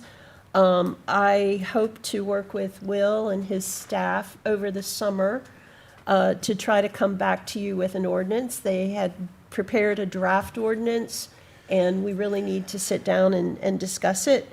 There's a lot of different, I kind of look at it like an octopus, a lot of different tentacles, because implementing something like that is going to impact various departments. And as far as the fob system, so that really piqued my curiosity. Jeff had, I think, mentioned to me briefly about, can we do this? And I said, well, let me look into some other communities. But at the same time, I think Talisa, with her risk management responsibilities, had reached out to the liability attorneys, and they came forward with some opinions. So it did basically sit with the attorneys, but not with me. And but however, they are not supportive of the concept. But I will have some conversations with them, because I do believe that there are other cities that perhaps use a fob system. So I'll just be following up on that. And that's it. Question I have about that fob system, since you brought it up, is there a way to get access to specifically just the weight room? I'll ask Jeff to step Without forward. having to go into the gym itself? Yeah, I'll or- ask Jeff. I don't want to misspeak, so. And the rest? Yeah, so if the entrance would be on the side by the pond. Yeah. That way we could lock the doors to the gym, and lock the gym doors going into the weight room, so they would just access into the cardio room. So they would have access to the restrooms there, vending machines, and that's about it, and then the cardio and fitness center. Okay, and I think, at least what I heard, that's kind of all they're asking for. I don't know if they're asking for access to the entire gym. No, that's exactly what they're asking for, is just and we have a quote from Soft Trim. It's just a matter of, can we do it, and do we want to keep it open after hours, till what time, all night, 24 hours? Well, there's our FMIT, our insurance attorneys, they did raise a number of issues that we would like to look at. For instance, if someone were seriously hurt at 1 o'clock in the morning, how would we know? But there could be emergency equipment installed. So I will have the conversation, and we'll work with Jeff and Talisa and try to come up with some type of solution. Very good. Thank you. That's it, Angie? Oh, yes, Mayor. Oh, nothing to it. All right, council member items and report. Vice Mayor Safford, we'll start with you. I'm good, but I want to thank everyone for letting me do this all today remote. Thank you. All right, no more ugly shirts either. That was last night. Councilor McLean. I'd like you to expand on that, Mayor. Yeah, me too. I'll let him expand on it. We could take the, You good? I'm thinking that it's about the Knicks, perhaps, or? I don't know what it has, but he called it an ugly shirt day. Oh, I gotcha, okay. No worries. I just wanted to report, I had the opportunity to meet with the clerk's office and our attorney, and then and our HR director, to review the handbook that we're putting together for all the committees. Really thought we accomplished quite a good document that gives direction and clarity as to the roles, responsibilities, how to actually move things forward, what the restrictions are around sunshine, all of those various things. We then subsequently met with Will and Tracy and senior staff to review what the core group had put together, and came pretty much almost full agreement with just one or two things that were going to be checked kind of offline. They didn't require us to all come back together. We understood in concept what those changes were, and they were relatively minor, just cleanup. So that document is very close to being complete, and then it will be something that will, let me step back one thing. We're going to, staff is going to, request that the committees actually provide what they see as the specific areas that they have responsibility for. They will be guided by the language that's in our ordinance that actually does mention, sort of what their purview is. But in order to make sure that they are actually putting out if there's anything beyond that they feel might be important or what have you, to really be able to own that. So once they have those, then we'll be in a position where each of the committees will have had their input on their actual purview of responsibility. The process stays the same for everyone, and then we'll be able to bring that back to the council. And we're hoping to do that in August, I believe, are we not?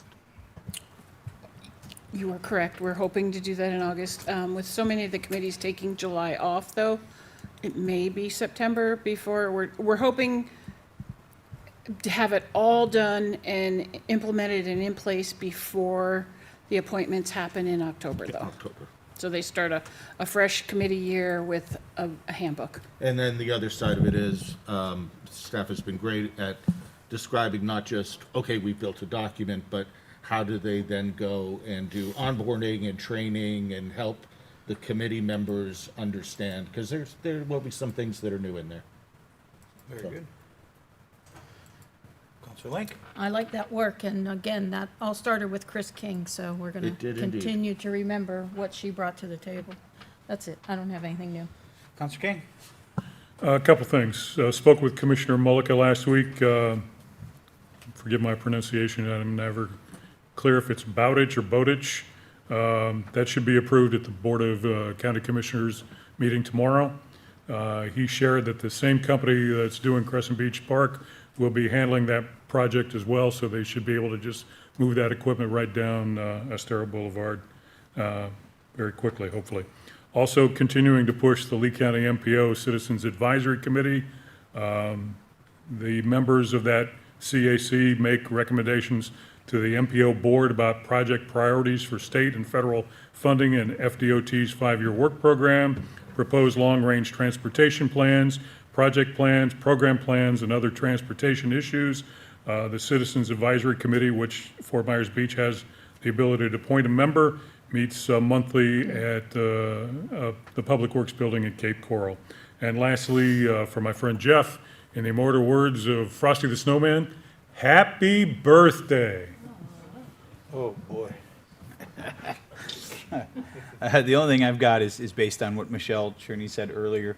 I'd like to see if we could get consensus to direct staff to work with her, maybe her specifically or someone from the BORCAB, to look at trying to beautify, if you will, if you look at what she and her neighborhood did at their entrance into their development, they're very passionate. They make it look very nice, and if it's something that can be done through donations that do not cost the taxpayers any money, I would be full support of hearing their ideas or giving staff direction to go ahead and move forward with working with them to achieve what it is she brought up at the meeting today. And I am on BORCAB, and I will follow that as well and do my part to keep everyone involved and see how we can. I like the one. Move that on. Yeah, I like the one plant a person type of thing. That was kind of a good idea. I'm Mhm. not a good plant person, so you might get a cactus from me. I Yeah, don't know. well, you just have to bring one, then we'll plant it for you. All right, that's all I have. There's nothing else? Counselor King? This old man's brain is drawn back to Dandy Don Meredith singing Willie Nelson on Monday Night Football. Turn out the lights, the party's over. They say all good things must end. With that, I'll move to adjourn. All right, if there's no objection, we are adjourned at 12:14. Good day.